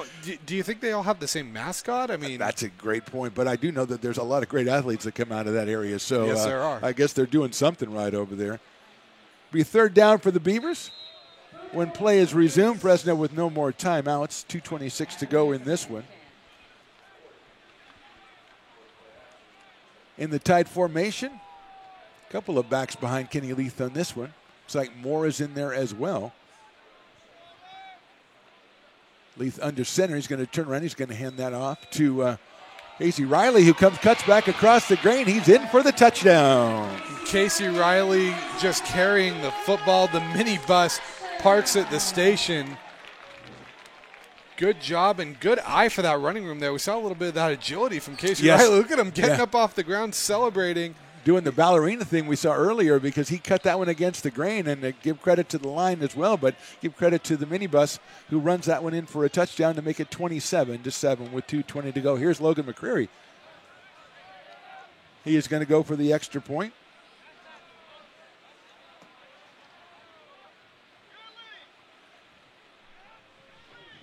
Comes right through, and that one is up, and it is good. So with 2:20 to go, it is now 28-7 for American River. And we've made a reference to it a couple of times, Jordan. Next week, the Beavers go on the road to take on the College of San Mateo, the defending state champion, the number 1 ranked team in the state. So, yeah, you want to get hitting on all cylinders when you go to San Mateo. Yeah, definitely, and it's a good job by ARC to come in and not get caught looking ahead, because this Fresno team is a team that is good enough to come in to this stadium and beat them. So, and I don't know if they got caught. I don't want to say they got caught looking ahead necessarily in that first half, but Fresno came ready to play, and they came out and kind of punched ARC in the mouth. But good job by the Beavers to respond and really face a tough test early in the season and finding different ways to win in each game. And it gets tougher. I mean, we have next week we're at San Mateo. Then the week after that they're at Modesto. Modesto has played very well early in the season. Then they come back home. Our next broadcast will be on the 14th against Shasta. That is a 1 o'clock start on October the 14th. We'll all be out here to bring you that one. But now it's going to be the Beavers kicking off.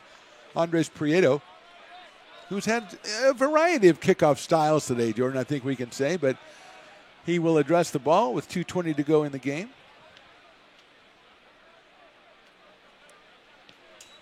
That's a beautiful kick. A lot of air underneath that one and a lot of depth. And it's going to get back of the end zone, and it will be a touchback. So well done by Andres Prieto. He's going to put the Rams at the 25-yard line. And, Jordan, I guess what we're going to see is a lot of Trujillo putting the ball up in the air here. Yeah, I think so. I think if Fresno, you're still going to take those stabs out, try to have something positive to build off of going into your next game.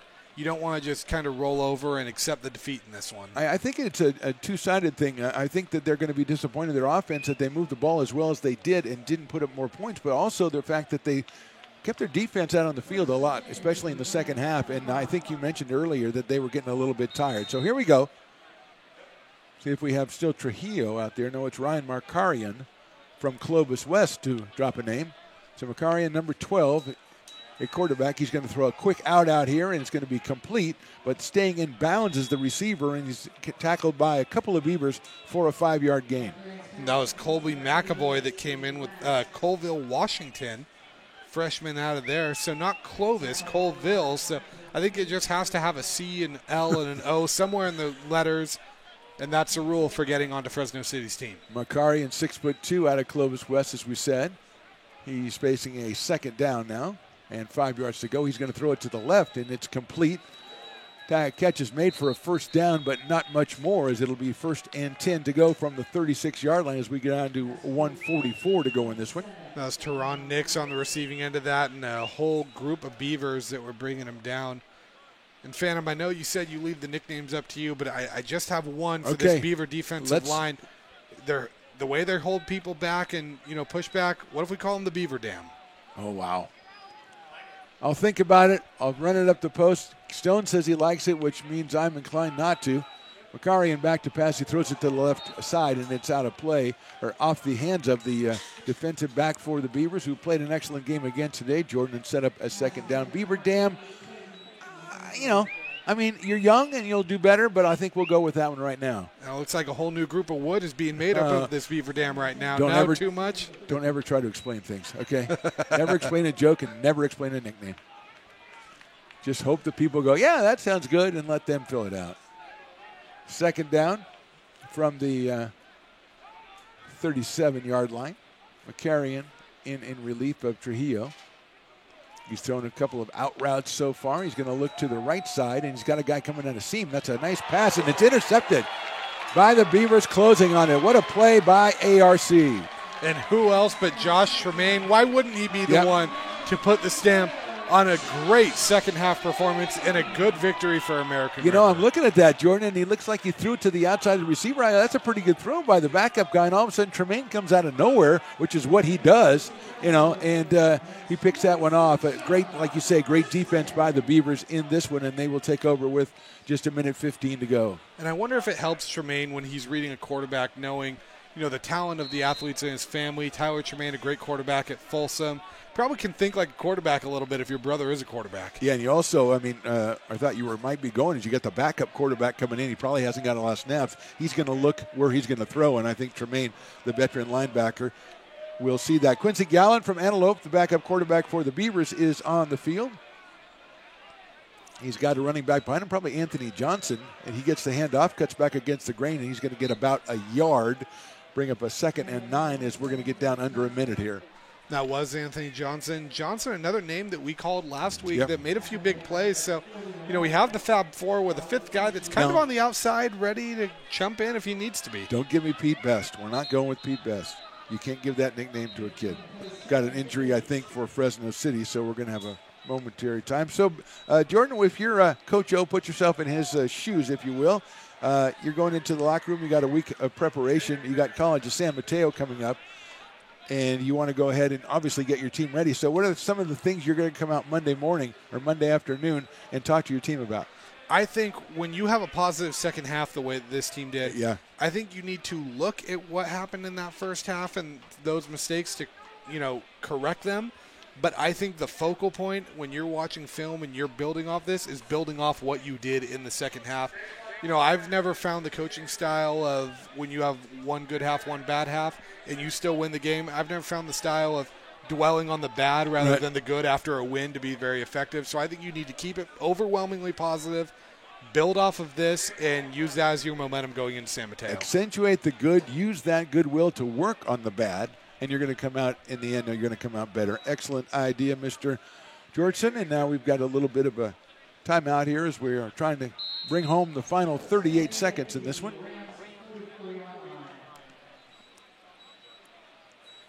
I'm not even sure if they're going to have to snap the ball here. They're going to run the clock out, and it doesn't look like they're going to have to. Jordan, it looks like you've nailed it again, not like with your nicknames, but just, when you're predicting what's going to happen. So, as you mentioned, Jordan, the big second half, the key, and a big interception, the key for the Beavers. Defensively, they were excellent again as this time runs down. We'll come back after this with a little bit of a post-game show for you, brought to you by Taylor Builders. But as time runs out, a final score in this one from Beaver Stadium, American River College 28, Fresno City College 7. You're watching ARC Football, presented by the Stones Radio Networks. Lincoln Potters Baseball. Placer County's best-kept secret is back for another exciting summer at historic McBean Stadium. 33 action-packed home games loaded with fun for the whole family, local beer, wine, and eats. Fireworks, giveaways, theme nights, kids zone, and more. Come join in the fun and enjoy small-town baseball with Major League Entertainment. Tickets on sale now at LincolnPotters.com. Lincoln Potters Baseball. Come on out and join in the fun. Hi, I'm Monica from Ace Body Shop in Telling. We are a family-oriented business. We've been in business for over 30 years. We are located downtown Lincoln at 333 Lincoln Boulevard in Lincoln, California. We do automotive repair and 24-hour towing. Our phone number is 916-645-2859, or you can find us on the web.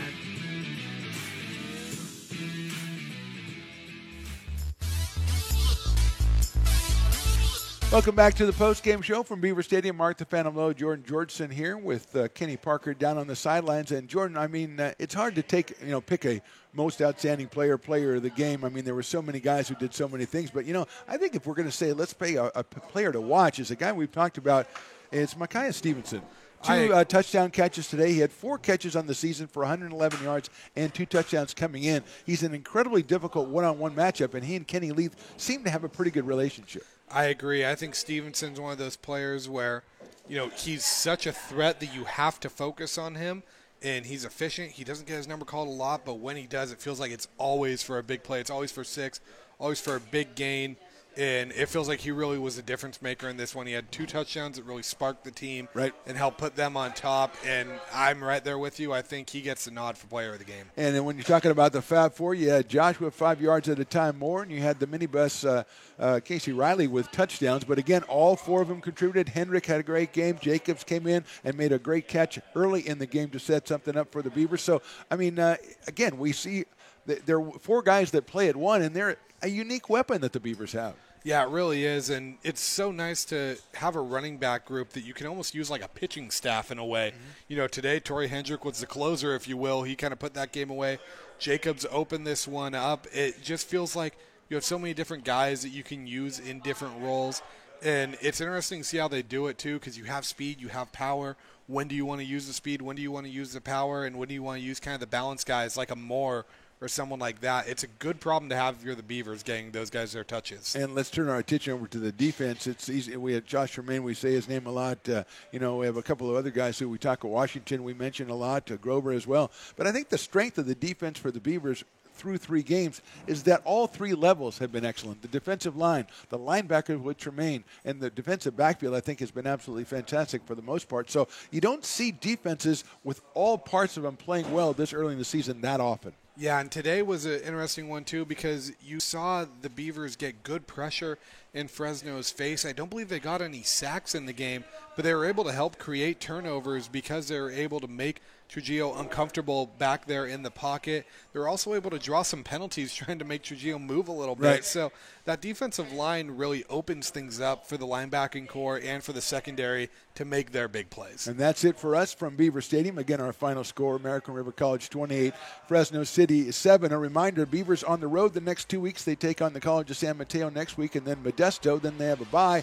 And we are back here October the 14th, 1 p.m. on a Saturday against Shasta College. For Jordan Georgeson, Kenny Parker, Stones McCoy, and me, Mark the Phantom Low, we say goodbye. Thank you for watching Football, presented by the Stones Radio Networks.